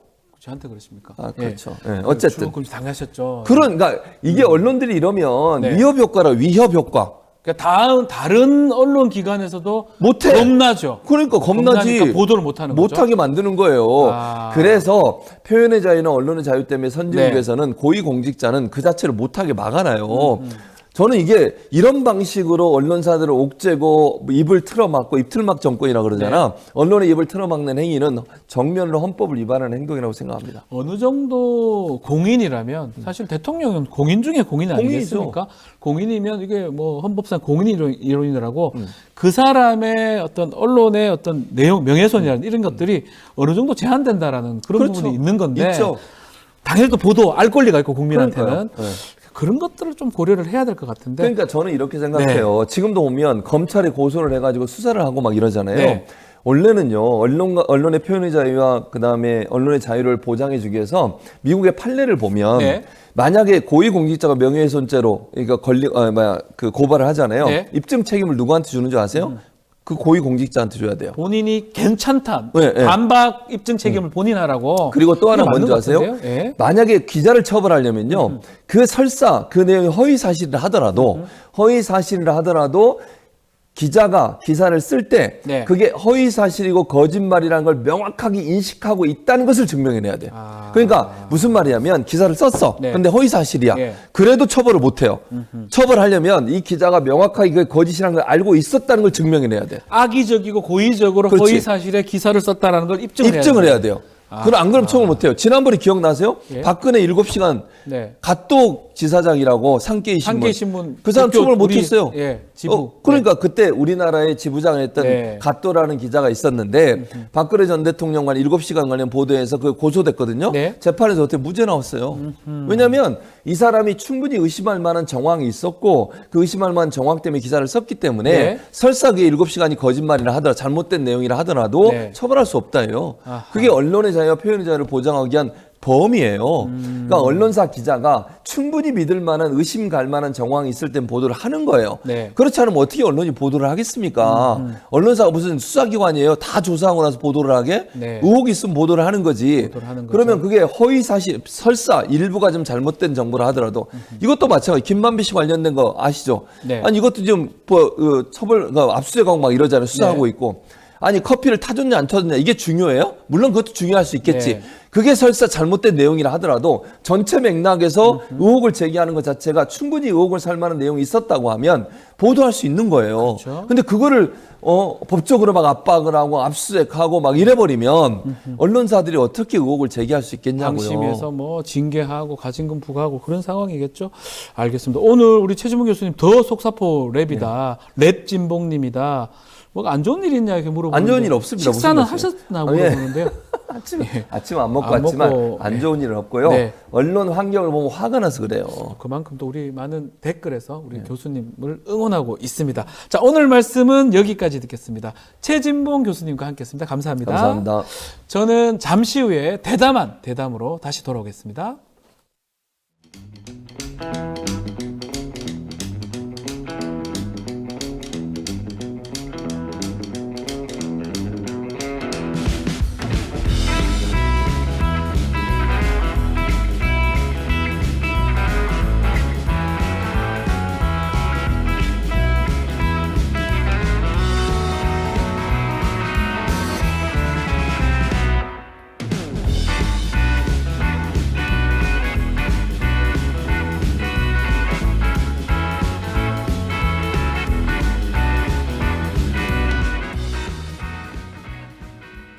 매주 수요일 역사 속의 미스터리한 범죄를 통해서 교훈을 얻어보는 투배쇼 시간입니다.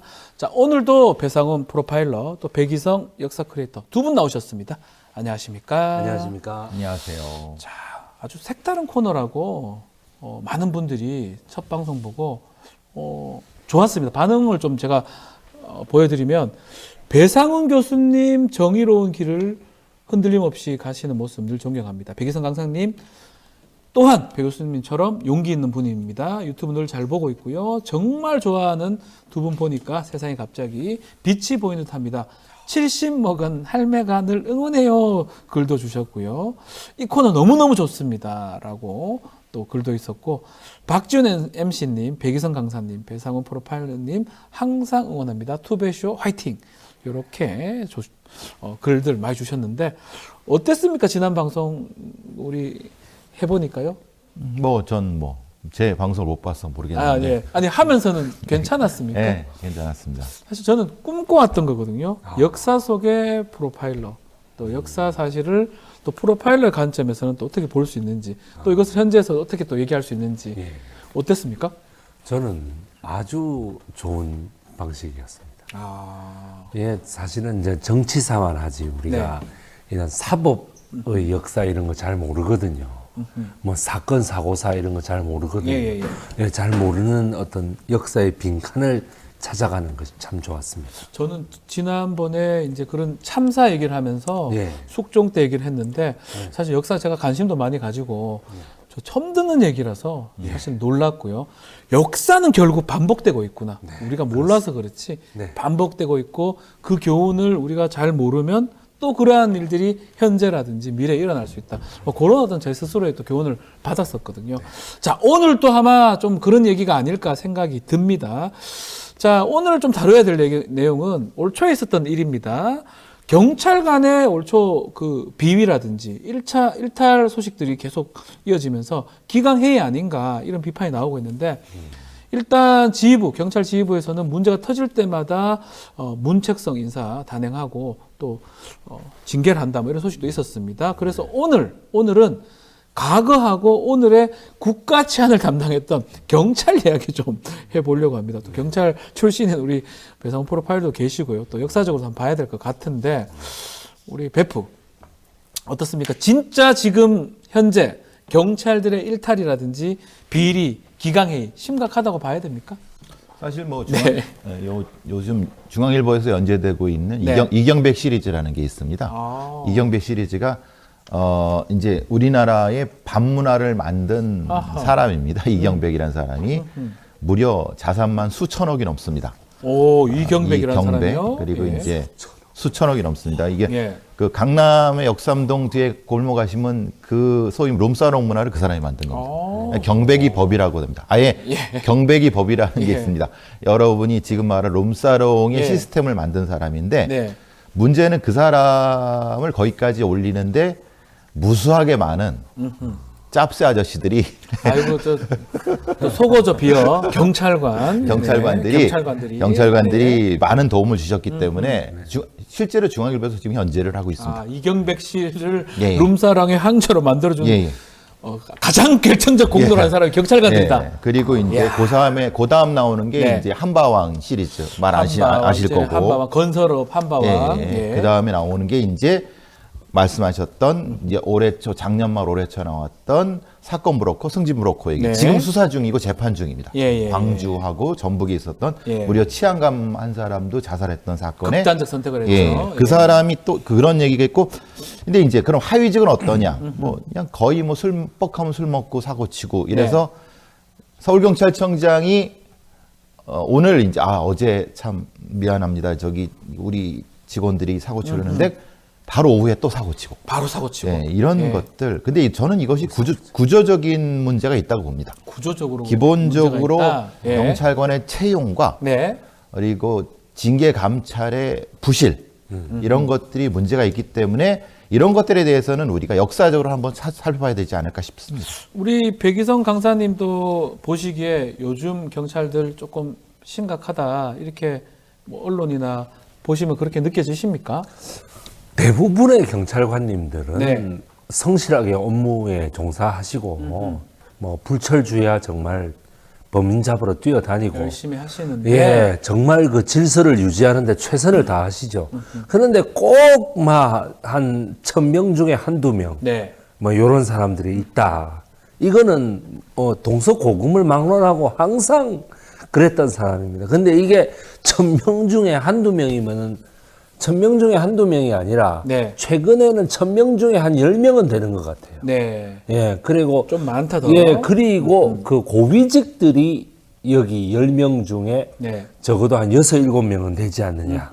예, 이런 거에서 고위직 한 명이 저지르는 부정부패라는 거는 민생 치안에 아주 그 나쁜 영향을 심각하고 미치거든요. 더 예, 나쁜 더 거죠? 심각하거든요. 예. 예, 바로 그렇게 보고 좀 있습니다. 전에 우리 베프가 말씀하셨던 이 광주 전남 지역의 그 수사 인사 청탁을 하면서 사건 브로커 사건 이거가 지금 상당히 좀 아직까지 결론 난 건 아닙니다. 뭐 극단 선택한 사람도 있고 하지만 이게 지금 사건 무마를 위해서 브로커가 존재한다. 좀 놀랄 일 아니겠습니까?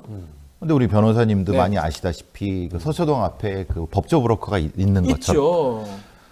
경찰청 지방경찰청 경찰서 옆에는 예. 꼭 사건 브로커 승진 브로커가 있습니다. 아하. 그 사람들이 이제 고위 간부들이랑 골프 치러 다니고 네.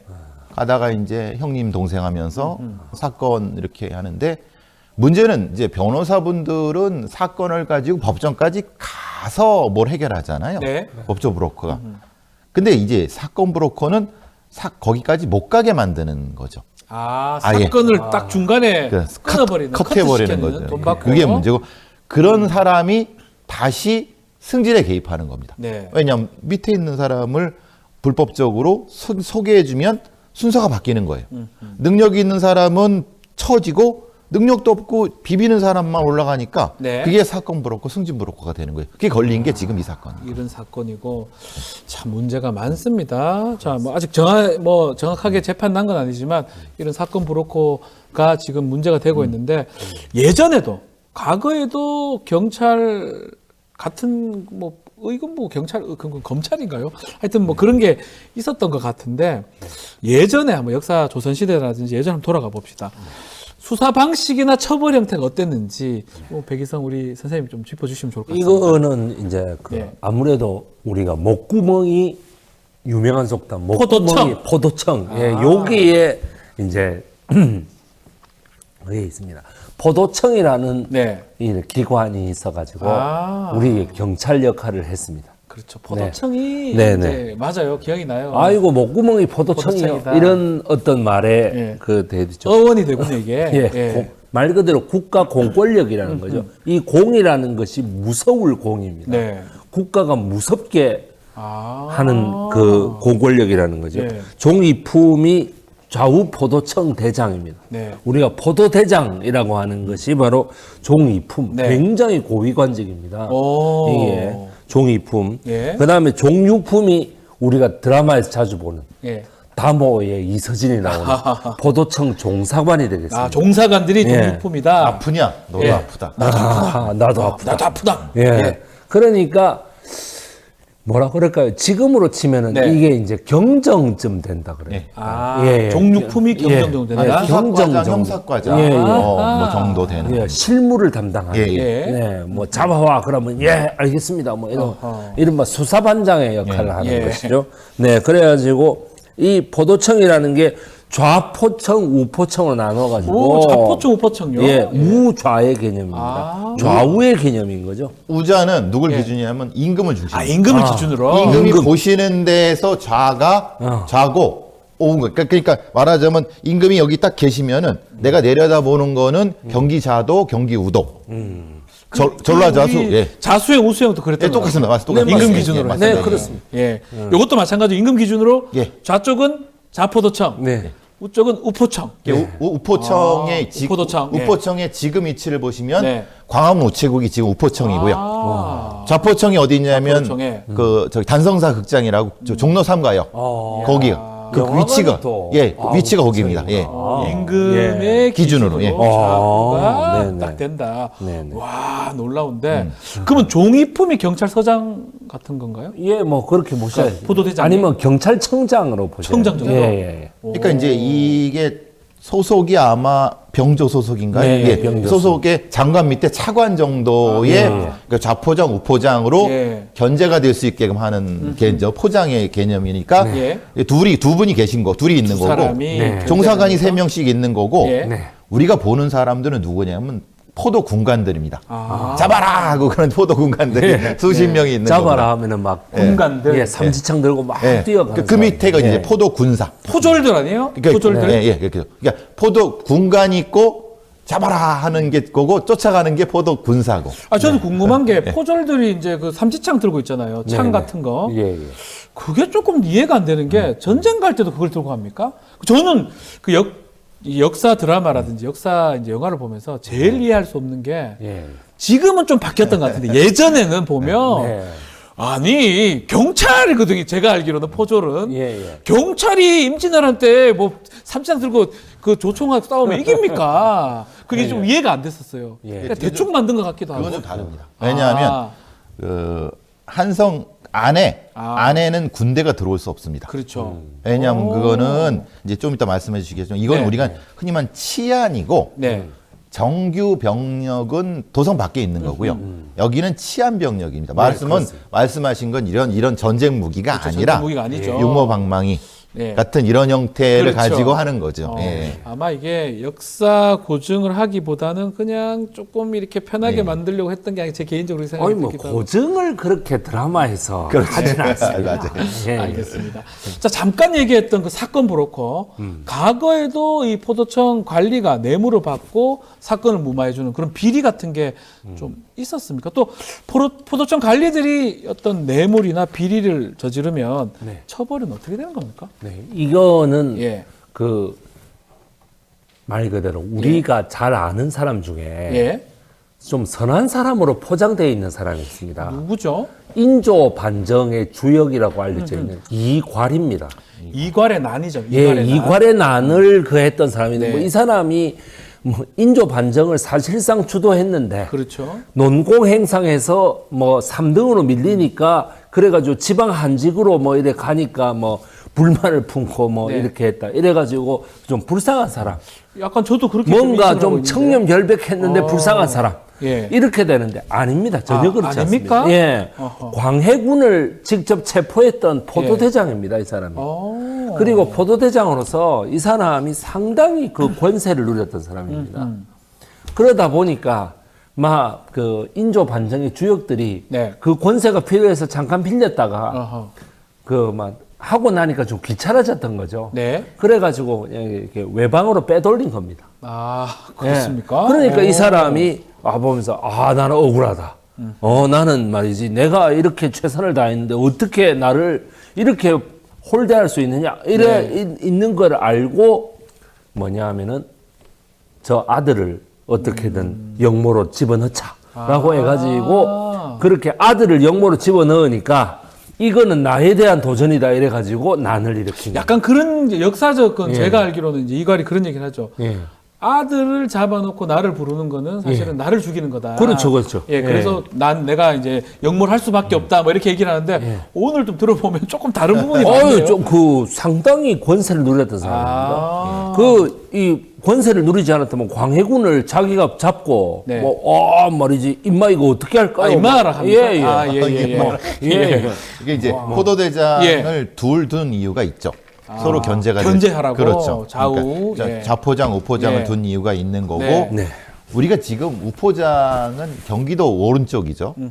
경기 우도, 경기 좌도가 좌포장이란데, 근데 이제 소속상으로는 병조 소속이지만은 왕이 직접 하는 거죠. 그러니까 그렇게 되지 않을 수가 없는 거예요. 왜냐하면 병조판서 밑에 두면 병조판서가 마음대로 하면 안 되잖아요. 그렇죠. 그러니까 이런 거를 보시면은 그래서 이제 말하자면 포도대장이 실질적으로는 아까 말씀하신 것처럼 정적을 제거하고 숙청하고 뭔가 사건도 조작하고 그런 권력형 스캔들이 있을 수밖에 없었다라고 볼 수밖에 없는 거죠. 포도대장이 그런 역할을 할 수도 있었다. 그러니까 평소에는 아마 저는 이랬을 거라고 봅니다. 저는 병조판서의 부하가 아닙니다. 그렇죠. 이런 식으로 얘기해요. 그런 식으로. 그렇게 합니까?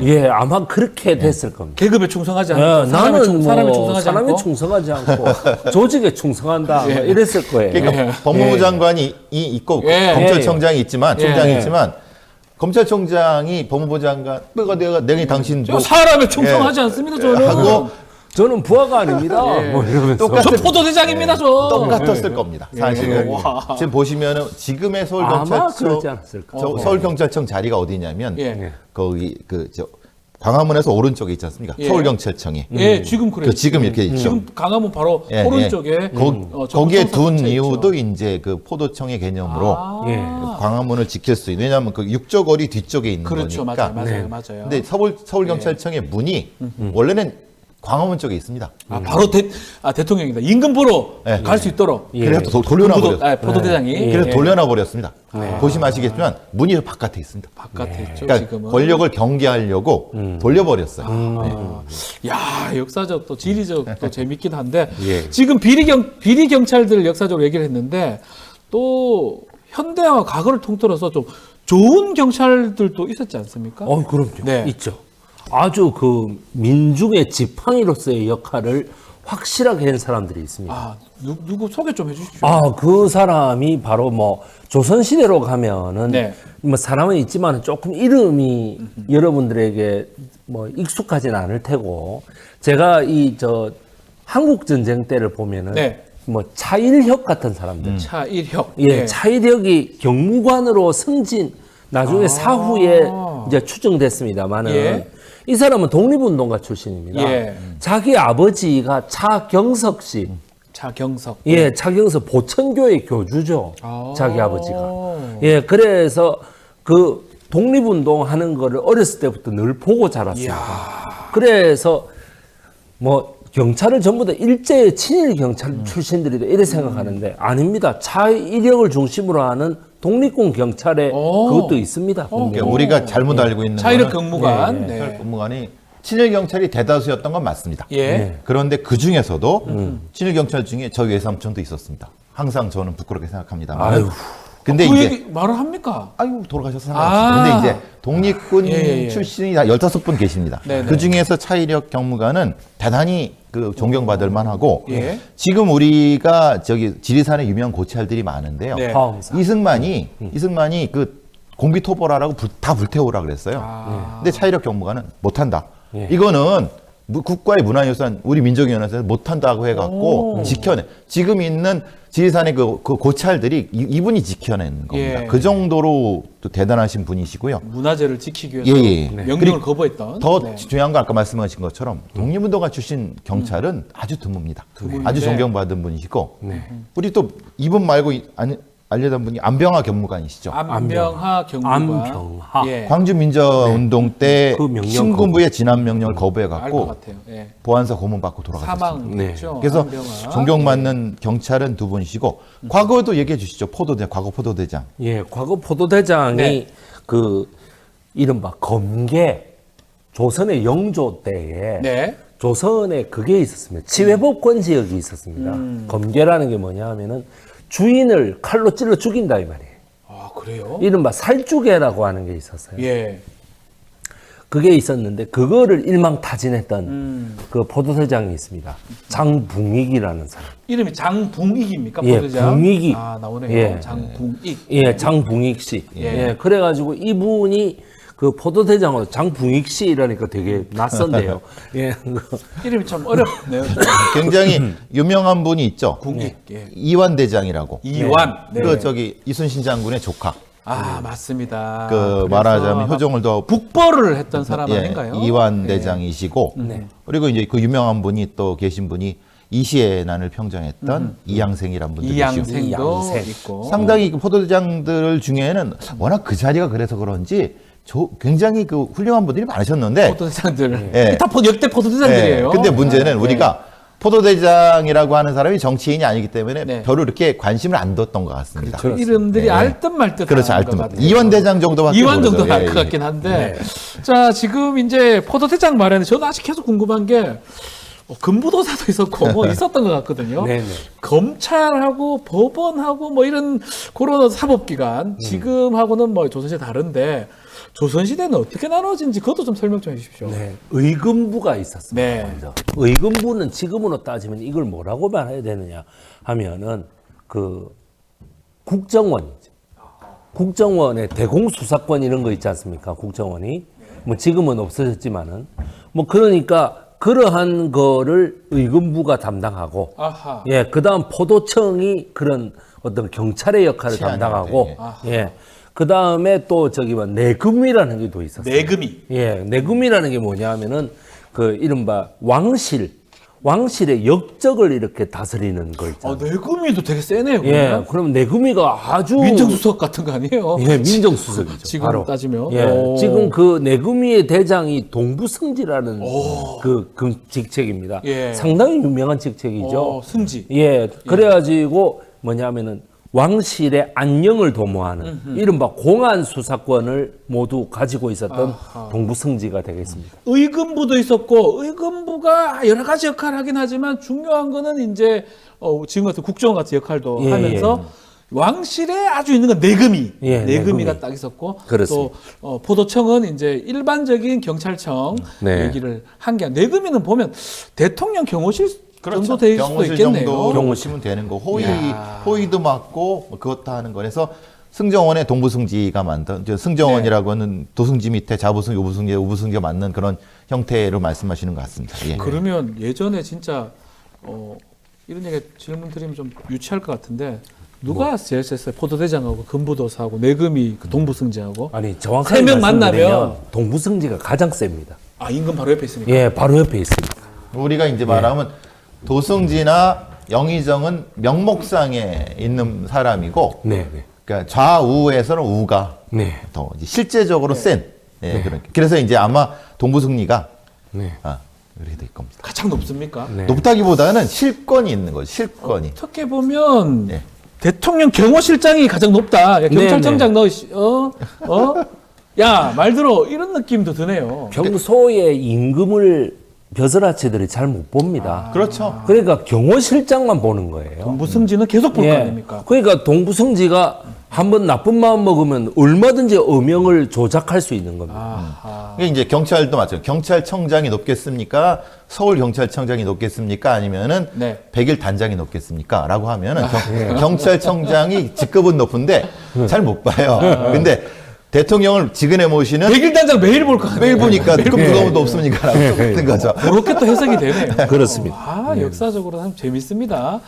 자, 하여튼 의금부도 보고 내금이도 보고 봤는데, 자, 또 현재로 좀 돌아와서 그럼에도 불구하고 경찰들이 많이 힘듭니다. 경찰들 트라우마를 겪거나 우울증 겪는 경찰들, 뭐 제가 아는 분들도 좀 있는데요. 이런 분들 지원이 좀 필요한 거 아닙니까? 경찰 대표님? 트라우마 센터라는 데가 있고 네. 또 이제 여러 가지 경찰 병원도 있는데 아직 좀 그 찾아가는 심리 서비스가 있었으면 좋겠다는 생각을 합니다. 네. 찾아가는. 예, 왜냐하면 이제 경찰은 소위 말하는 이 자신의 어떤 권위를 중시 여기는 사람들이라서 병원을 가는 걸 싫어합니다. 특히 정신과 가는 걸 싫어합니다. 그러면은 그래서 안 가다가 큰 사고가 나죠. 그래서 이제 미국 같은데 미국의 그 경찰 영화 같은데 보면 뭐 어떤 게 나오냐면 심리학자나 이상한 심리 전문가들이 경찰을 쫓아다닙니다. 저 본 것 같아요. 네, 쫓아다녀 갖고 괜찮은 심리가 물어요. 이상해 보이는데 혹시나 뭐 상담해주겠다 뭐 이렇게. 그러면 쫓아가면 싫다고 처음에 막 그러다가 그렇죠. 화장실 뒤로 가면은 그때 확 얘기를 합니다. 맞아요. 그러니까 이런 방식의 그 경찰이 건강해야 국민이 건강할 수 있습니다. 그게 이제 그 경찰관의 트라우마를 해결하는 방법 중에 하나입니다. 좀 찾아가는 좀 서비스 같은 것도 필요하다 짚어주셨는데 혹시 과거에 이런 어떤 지원 같은 거 있었나요? 과거에는 그 지원이 포졸들 오락해가 막 이렇게 그런 건 국밥 먹으라 하고 뭐 그런 티켓이라도 먹었어요. 그런 정말 없습니다. 전혀 없었습니다. 우리가 찾아가는 서비스가 잘 안 됩니다. 그냥 니 알아서 반창고 붙이고 살아라. 예, 많이 되죠. 사실 요즘 와서 좀 바뀐 거고. 사실 포도청의 핵심은 포도 공간입니다. 포도 공간은 뭐라고 하죠? 옛날부터 그 대대로 내려오는 거예요. 그러니까 우리가 경찰관도 저거지 않습니까? 그렇죠. 아버지가 경찰이면 미국 경찰은 가족이 다 경찰인 경우요. 포도 공간도 가족 대대로 내놓은 경우가 많습니다. 자자손손 지금. 종사관은 과거 보수 들어오는 건데 이거는 대대로입니다. 그거의 연구도 사실 필요하죠. 그러니까 아버지한테 아버지 너무 힘든데 못 짜죠. 이렇게 포졸이 군관한테 물어볼 수도 있겠네. 아버지한테. 아무래도 가족 공간이면은 네. 많이 그러죠. 근데 아버지들이 그렇게 적극적으로 치유를 해줄까요? 저는 그렇게 생각하지 아버지가 않습니다. 혼낼 것 같아요. 정신 바짝 차리라. 정신 바짝 차리 아니면은 막 다 과정인기라. 예, 뭐 다 시간이 지나면 되는 기라. 예, 예. 이렇게 아니 뭐 그래서 그렇게밖에 더 갑니다. 그 아버지를 보고 네. 또 포도 공간이 되는 겁니다. 포도관이 되고. 네. 예. 자기 아버지 수사반장을 보고 경찰 되는 것이 똑같습니다. 네, 네. 우리 경찰들도 가족 경찰이 많거든요. 예, 많아요. 정말 알겠습니다. 저도 이 친척 중에 경찰이 꽤 많습니다. 외삼촌들이 다 경찰이셔가지고 저희도 가족이 다 경찰입니다. 되고 싶었는데 전 안 됐고요. 네. 변호사 되셨잖아. 비슷한가요? 모르겠습니다.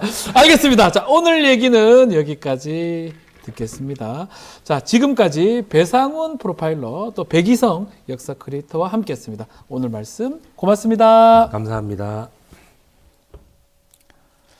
자, 이어서 2부 뉴스 인사 프라임 진행이 됩니다. 자, 여러분 은밀하고 재미있는 이야기 지금부터 바로 더 시작이 되니까요. 어디 가지 마시고 조금만 기다려 주십시오. 잠시 후에 다시 뵙겠습니다.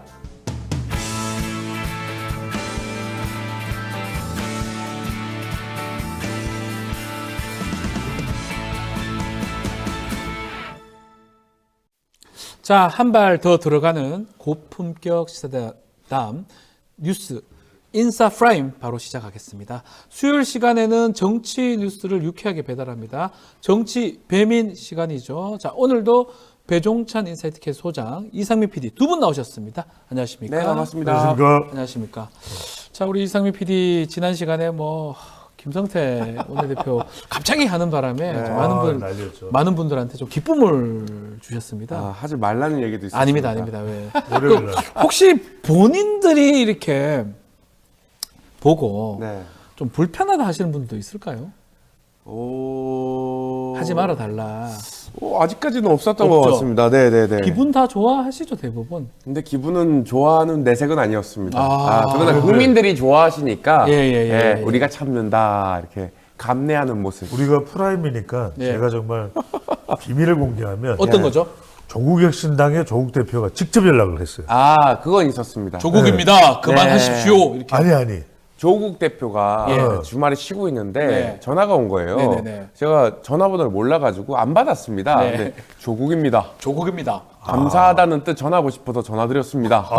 이렇게 문자가 온 거예요. 그래서 자다가 벌떡 일어나가지고 이게 무슨 일인가? 이게 뭐 스미싱 뭐 이런 거 아닌가? 했는데 진짜 조국 대표가 맞았고 그 전화의 요지는 뭐였냐면 예 조국입니다. 정대모에서 잘 듣고 있고 저는 경남 사람인데 왜 경북 사투리를 쓰십니까?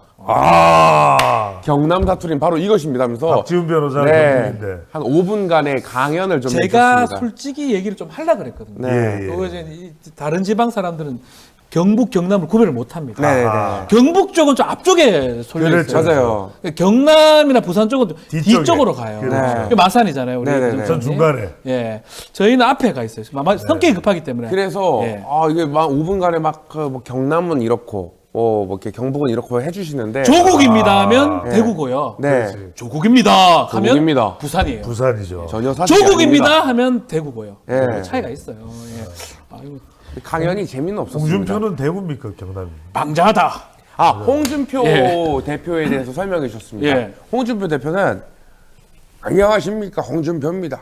이게 대전 그 대구와 저기 TK와 PK가 섞여 있다. 창녕입니다. 네. 그 경남 창녕인데 창녕이 위치가 대구랑 되게 가까워요. 맞아요. 그리고 홍준표 시장이 대구에서 학교를 다녔어요. 그래서 좀 섞여 있다 그러시더라고요. 맞습니다. 네. 정확해요. 영남고등학교. 저희가 고등학교 네. 나왔는데 예.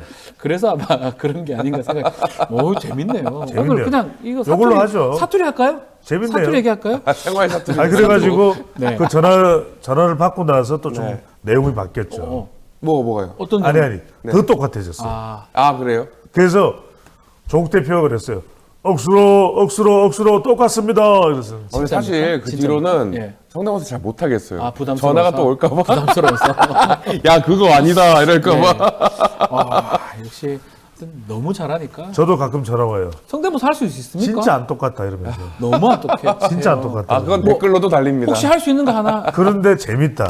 재밌다. 뭐 할 수 있는 제가 할 수 있는 건 문재인 전 대통령하고 박근혜 전 대통령. 그럼 한번 듣고 가. 노무현 전 대통령. 노무현 전 대통령 같은 경우 대한민국은 분명 희망이 있습니다. 배종찬인데요. 노무현입니다. 배종찬입니다. 또요. 왜 제가 왜 이렇게 하겠습니까? 목소리 얇은 배종찬입니다.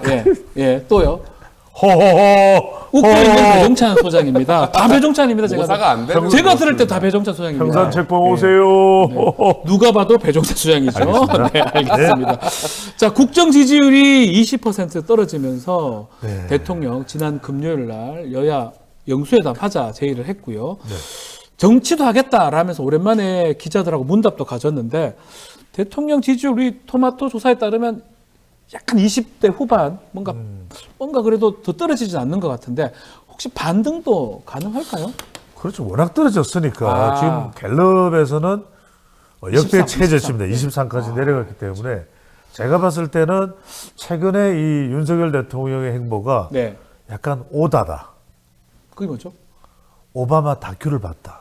깜짝 놀랐습니다. 예. 오다다. 예. 그렇죠. 왜냐하면 오바마 다큐를 본 것이 이렇게 사람을 소개하면서 넌지시 또 슬그머니 이렇게 기자회견이 되거든요. 그러니까 이런 걸 하는 게 보면 이전에는 이런 모습이 없었잖아요. 그러니까 뭐 도우 스태핑이다 해서 그랬었는데 지금 이게 오바마 스타일인 것 같아요. 오바마다. 다큐를 봤다. 그러니까 이 총선 패배의 충격이 큰 상황에서 윤석열 대통령이 그 다큐를 본 것 같아요. 그러니까 이관섭 전 대통령 비서실장이 떠날 때도 문까지 열어줍니다. 그게 언론에 공개됐어요. 그러면서 모습이. 관섭아 잘 가라 뭐 이런 이미지겠죠, 그죠? 하지 말까? 그런데 이제 그런 게 이제 보면 약간 천대래 하는 그 약간 그런 거 있잖아요. 그래서 조금 뭐 이미지를 좋게 따뜻한 이미지. 정치하는 이미지, 좋은 그렇죠. 이미지, 그런 이미지를 보여주려고 하는 이런 것이다. 게 이제 예전에 보면은 오바마 대통령이 어떻게 하냐면 백악관에서 청소부, 자 이상민이 청소부예요. 이상민, 아이고 살이 쪘네. 자 청소부가 살이 쪘는데, 자 이 청소부를 만나면은 그냥 뭐 주저리 미주알 고주알 안 해요. 그냥 손을 칭 칩니다. 자 이렇게 이거요? 칭 이러면서 이 사진이 뉴욕 타임즈와 워싱턴 포스트와 쫙 도배가 돼요. 그러면서 야 소통의 달인 오바마. 친밀감을 약간 그것도 언론 플레이다. 그렇죠. 이제 그걸 좀 윤석열 대통령도 지금 지지율을 올려야 되거든요. 그래서 저는 이런 윤석열 대통령이 이것저것 이 기자회견 또 정진석, 홍철호 이런 좀 치킨 냄새가 나잖아요. 역시 소통은 치맥이죠. 그래서 이제 이런 전개를 해 나가는 이유는 지금 지지율이 급하다. 지지율 때문에 지지율 올려야 되니까. 이미지를 좀 달리 보이려는 효과다.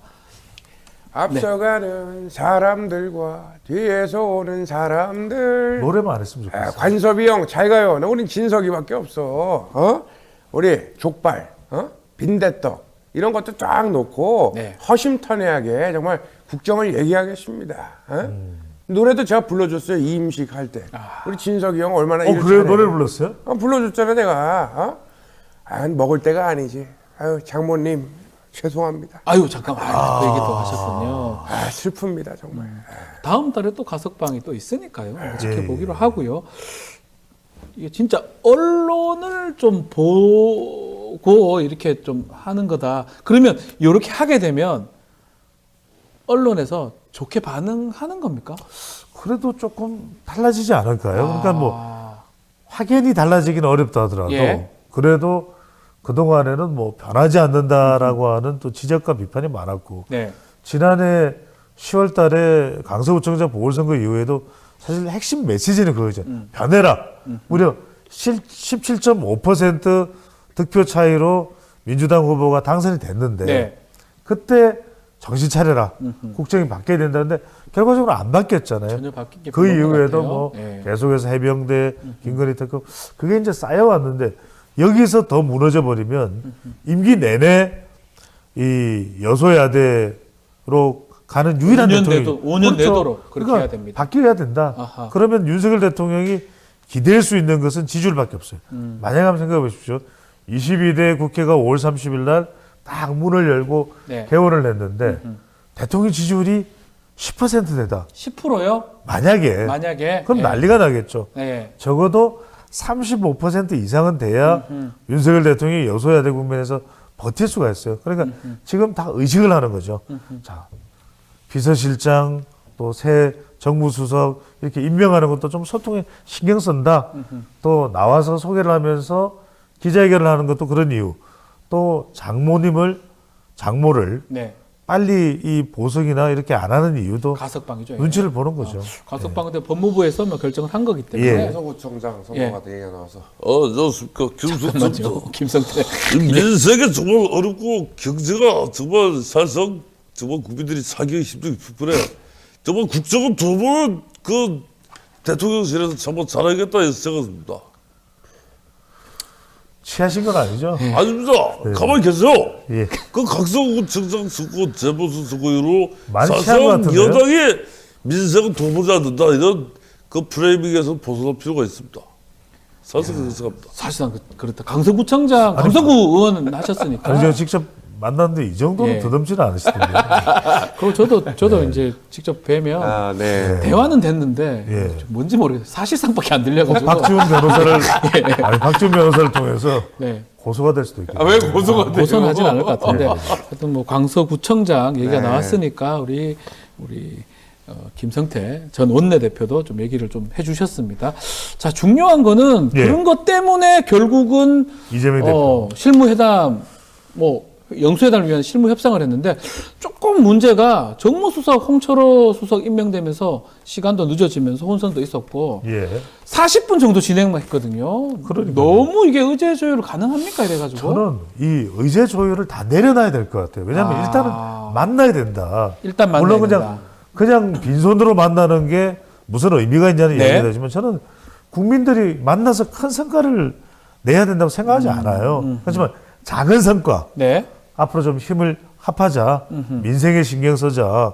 그리고 당장 이재명 대표가 원하는 전국민 25만 원 재난 지원금이나 또는 윤석열 대통령이 원하는 뭐 의대 정원에 대해서 야권이 화통하게 정부에 힘 실어주겠다. 대통령의 의지에 우리가 힘을 실겠다. 협력하겠다.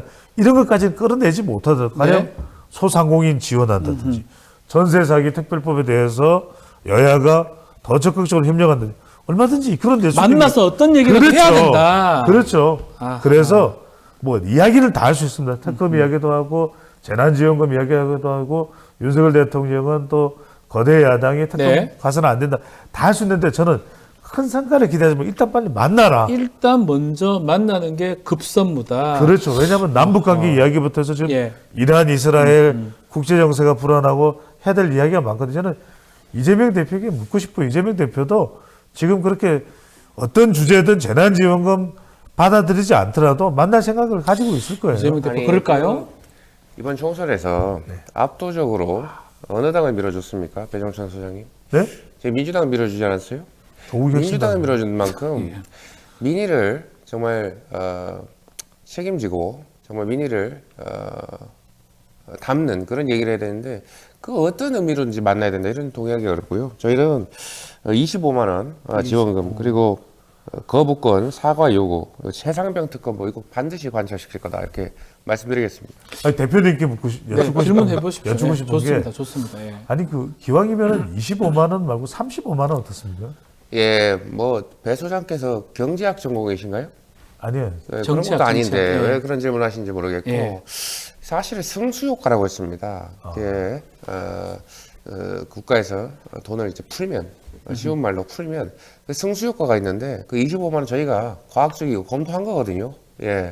뭐 근거가 있나요? 30만 원이라는 근거가? 아니 10만 원 더 받으면 좋을 것 같아요. 본인이 받고 싶어서 그러는 것 같아요. 저희는 경제학적으로 접근한 거라는 말씀드리겠습니다.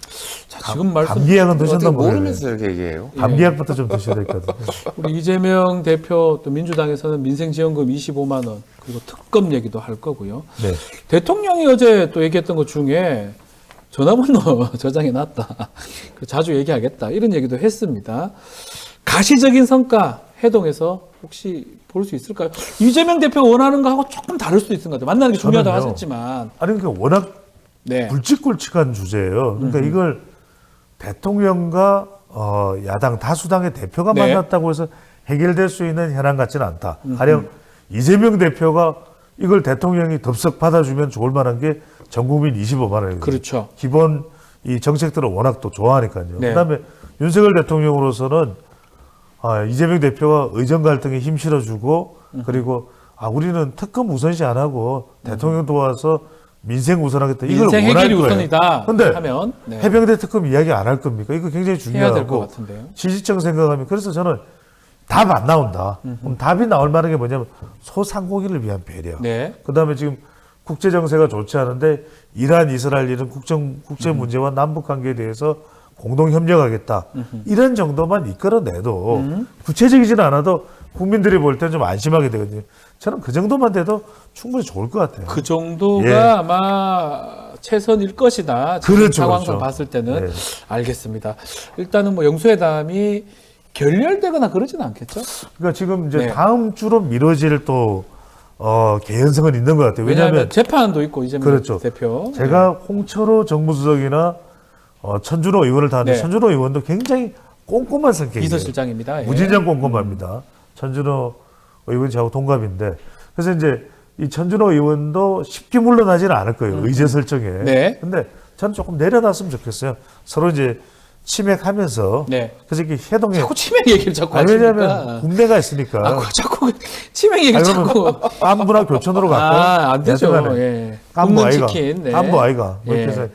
여하튼간에 저는 그렇게 하면서 조금 네. 내려놓고 조금 유연하게 가야지. 유연하게 가야 된다. 너무 뭔가를 정말 회의 이러면 회의적이에요. 네, 알겠습니다. 자, 영수회담 좀 보기로 하고요. 이 얘기도 좀 해야 될 것 같아요. 루마니아 대통령이 지금 방한을 했습니다.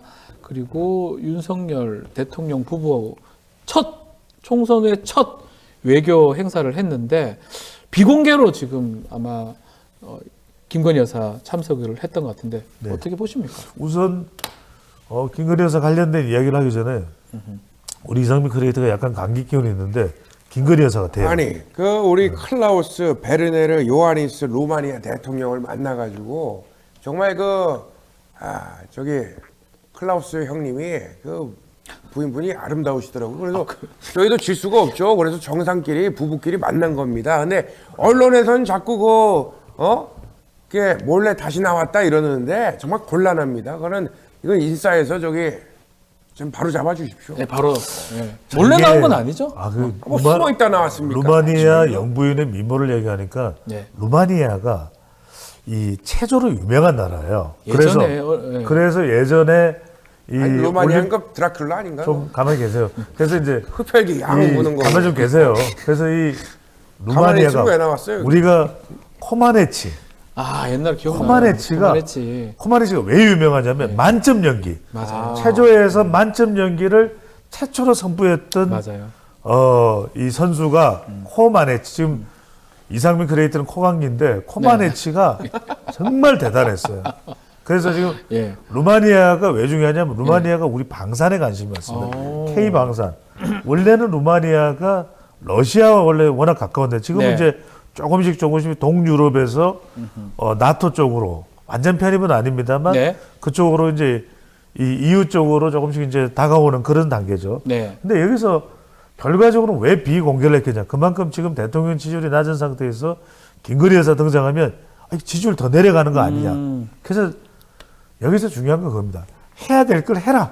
윤석열 대통령도 지금 자꾸 제2부속실 그다음에 특별감찰관 안 하고 있잖아요. 저는 이거 빨리 해야 된다고 봅니다. 이거 빨리 하고 김건희 여사와 관련된 의혹에 대해서도 특검법으로 가는 것까지는 윤석열 대통령이 못 받을 수도 있어요. 하지만 계속해서 명품백 이야기 계속 나옵니다. 여기에 대해서 명확히 하면 됩니다. 명확히 해야 된다, 이거는. 저는 분명히 말씀드리고 싶은 게 빌 클린턴 전략으로 가라. 또 지금 오바마가 클린턴 전략입니까? 클린턴입니다. 왜냐하면 오늘 저 양반은 미국 대통령을 참 좋아하시고 미국 대통령 얘기만 계속 하시네. 그래서 왜 그런 이유가 몸도 미국 사이즈야. 그렇죠. 제가 많은 분들이 재미있다 하는데 제가 재미 생각을 좀 했잖아요. 그래서 하여튼간에 그게 중요한 게 아니라 클린턴이 왜 중요하냐면 우리가 다 아는 지퍼게이트, 르윈스컷은 사실 난감했어요. 그때 짠한 표정을 지으면서 죄송합니다.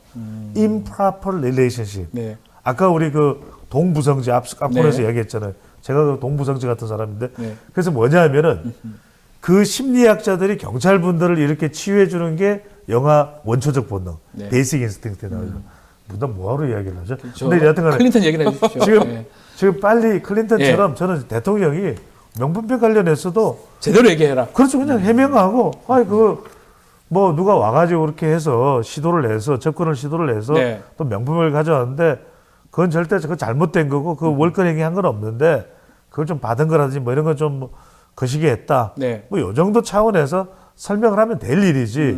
이걸 자꾸 뭐 하다 보면 음모론이 되고 음모론 되거든요. 그래서 이걸 막을 필요가 있다는 거죠. 그래서 제가 말씀드린 겁니다. 철수 대표.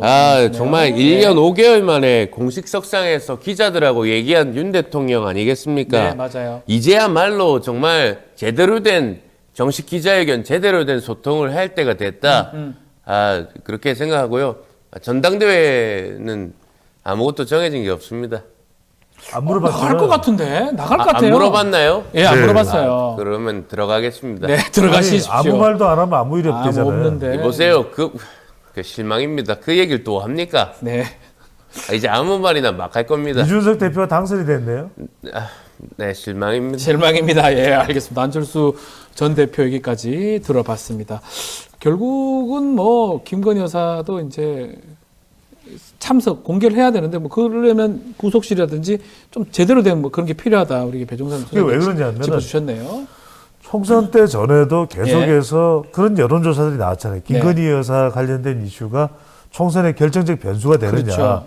그렇다는 응답도 많았습니다만 실제로는 결정적이지는 않더라도 저는 대통령 지지율이 못 올라가는데 지금 발목을 잡고 있는데 중요한 그 이유 중에 하나가 김건희 여사 관련된 의혹이고 논란이에요. 그래서 저는 오히려 이럴 때 대통령이 더 적극적으로 지금 뭐 계속해서 이어질 수밖에 없는 것이 요구할 수밖에 없는 것이 민주당에서는 이채 양명주잖아요. 술은 아니죠. 그래서 이채 양명주인데 그러면 이 내용들을 자꾸 뭐 우리는 아니다. 왜 자꾸 정치적 공세하느냐. 이걸로 거대 야당의 대정부 질문이나 상임위원회에서의 활동을 버텨내기는 힘들어요. 그래서 오히려 더 적극적으로 해명하라 이거죠. 그게 낫다. 그렇죠. 알겠습니다. 클린턴 전략까지 오바마 클린턴 전략까지 알려주셨습니다. 자, 야권으로 좀 가보겠습니다. 조국 대표 영수회담 전에 범야권 연석회의도 제안을 했는데요. 이재명 대표 발목 잡는 게 아니다라고 부연 설명도 했습니다. 그것도 한번 우리 배용산 좋습니다. 저희는 조국 대표 확실하게 요구합니다. 네. 192석의 맏형이 되주십시오. 네. 이재명 대표께 요구합니다. 이상입니다. 요구를 합니다. 정확하게. 조금 달라진 경향이에요. 왜냐면은 가령 이재명 대표가 그렇게는 기대는 안 했습니다만 일각에서는 조국 대표도 저도 윤석열 대통령 만나야 되겠습니다. 하지만 따라한 거예요. 배종찬 아닙니까? 그게 아니죠. 이해를 해주시고요. 우리가 프라임이니까 동부성지, 동부성지, 알겠습니다. 포도청장, 동부성지. 이제 지금 상황에서 조국 대표가 상당히 우리가 지민 비조라 그래가지고 총선 때는 협력지인데 달라요. 지금 보면은 총선 이후에는 이재명 대표도 이건 영수회담이지 조국 대표가 낄 때가 아니야. 드러내놓고 말하지는 않았지만 약간 견제를 해요. 게다가 심지어는 조국 대표가 이거 질문하실 것 같아서 제가 미리 말씀드리면 호남을 가서 그 얘기 그렇죠. 민주당보다 잘할 거다. 왜냐하면 이번에 비례투표 전남, 전북 어딘가에서는 더 많이 민주당보다 득표를 했죠. 호남 쪽은 훨씬 많습니다. 그렇죠. 그러다 보니까 지금 조국 대표는 오히려 내가 더 경쟁력이 있는 거 아니야 이 생각을 할 수도 있어요. 그러다 보니까 이재명 대표는 다른 데는 몰라도 호남은 문단속을 해야 되거든요. 그러니까 이제 이런 부분에 대해서 오히려 지금 총선 때까지는 4월 10일까지는 협력적이었는데 4월 11일부터는 어떤 양상을 보이냐면 이재명 대표와 조국 대표가 약간 좀 경쟁하는 경쟁 구도다. 모습인데 저는 지금 이재명 대표의 말씀을 듣고 싶어요. 이재명 대표는 경쟁자가 아니죠. 나는 뭐 경쟁자 없어요. 이러지 않을까. 자, 이재명 대표님. 아무리 우리 배종찬 수장이 흠집을 내려고 그러고 자꾸 트집을 잡으려고 그러는데 저희는 민주 진영 내에서 하나입니다. 자꾸 이렇게 악의적인 프레임 넣는 거는 예의가 없는 것 같아요. 그러면 범야권 연석 회의 받아들이실 건가요? 예, 그거는 뭐 검토를 해보겠습니다. 검토를 아마 이 마음이 맞는 것 같아요. 그러니까요. 사실은. 예, 뭐 질문 있으신가요? 아니요. 없잖아요. 예, 괜찮습니다. 예. 왜 괜히 불러가지고 말이야. 포도청장을 하시죠. 야, 웃는 것도 뭐 아주 기분이 좋아 보이십니다. 자, 조국혁신당이 지금 교섭단체 구성 부분이 좀 문제가 되는데 이 사람 저 사람 빼오진 않겠다라고 했어요. 예. 어떤 의미로 지금 봐야 됩니까? 저는 이게 현실적으로 가능하지가 않다. 사실은 지금 교섭단체의 기준을 낮추거나 네. 지금 현재 20명인데 15명으로 낮추거나 그 다음에 빼온다면 어디서 빼야 될까요? 뭐 국민의힘에서 빼기는 어렵고요. 민주당이에요. 민주당에서 빼야 될 거 아니에요. 그러니까 예. 이게 본인은 희망하지만 현실적으로는 될 가능성이 안 될 없는 거죠. 것이다. 민주당에서는 지금 조국혁신당의 선뜻 그럼 지역구 의원이 갈 수 있을까요?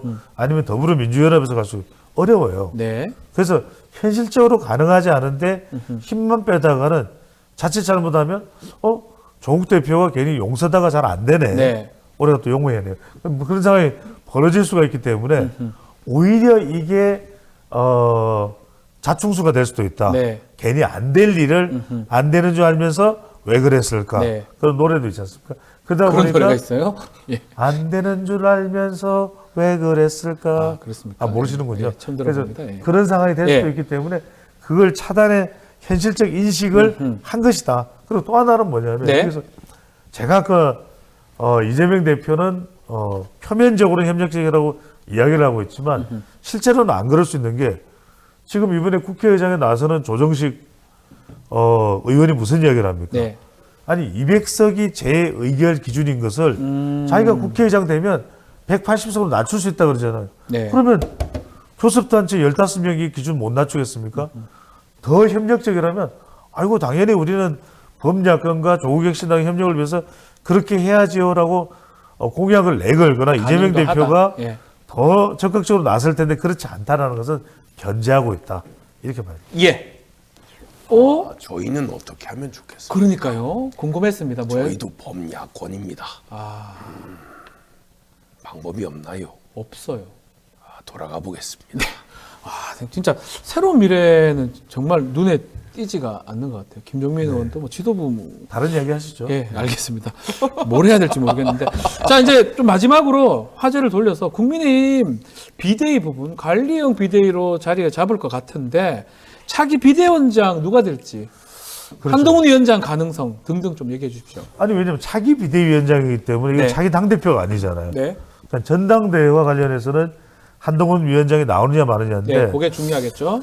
저는 지금 한 10명 중에 8명은 국민의힘에서는 안 나올 거라고 보고 있어요. 근데 10명 중에 2명 정도만 한동훈 전 위원장이 이번 전당대회에 8월 정도로 예정되고 있다고 합니다. 네. 나올 가능성이 있다고 하는데 저는 나올 가능성이 있다고 봐요. 나온다고 왜? 본다. 예. 잊혀지는 순간 네. 우리 박지원 변호사가 잘 알 거예요. 제가요? 사람은 잊혀지면 잘 나갔잖아. 제가 지금도 잘 나가고 있고. 제가요? 복면가왕, 라디오스타 잊혀지면 안 돼요. 예, 자, 알겠습니다. 저도 나가면 좋은데 예. 같이 나가면 안 돼? 노래 라디오스타? 실력이 달라서요. 네. 네. 자, 그래서 네. 이런 상황에서 한동훈 전 위원장도 너무 우리가 이제는 이 전개되는 정치 속도가 빨라요. 네. 그래서 저는 나올 가능성이 그런 측면에서 1년 뒤에 나온다? 아니, 김종인 위원장이 그 얘기를 하셨잖아요. 예. 한동훈 위원장에 배동 대해서. 자리 내가 네 친구라고 봐요. 아니 내가 봤을 적에는 난 지금 개혁신당에 있기 때문에 이준석이밖에 안 보인다고 봐요. 근데 대통령이 어쨌든 장족의 발전인데 이재명 대표를 만나 정치를 하겠다는 거 아니겠어요? 네, 그렇게 봐요. 아니 위원장님 질문 있습니다. 얼마 전에 한동훈 위원장은 1년 뒤에 나오라고 이야기하셨는데 그 무슨 특별한 이유가 있어요? 이유가 있나요? 아니 뭐 지금은 어렵지 않겠어요. 아무래도 선거를 밥 먹고 싶겠냐고 이윤석열이랑 같이 그런 생각이 알겠습니다. 김종인 위원장님 얘기까지 들었습니다. 그래서 홍준표 시장님 한동훈 얘기 그만해라. 네, 그 얘기 한마디 하려고 나왔어요. 예. 한동훈 얘기를 왜 자꾸 편듭니까? 배종철 친한파예요. 아니요, 전 친한국파죠. 참 재미도 더럽게 없다. 어쨌든 간에 한동훈이는 이제 집어치우고 네네. 한동훈이는 선거 때 도움도 안 되시요. 윤석열 대통령 지선하고 대선 이기기라도 했지. 우리는 단일 대우로 가야 된다. 그래 봅니다. 당원들이 뭉치야죠. 아니 근데 시장님 왜 제 전화는 안 받으시고 이택수 김봉신 전화만 받으세요? 그 둘이 너무 사랑해요, 내가. 오. 전화 걸지 마라. 그래 봅니다. 네, 알겠습니다. 네.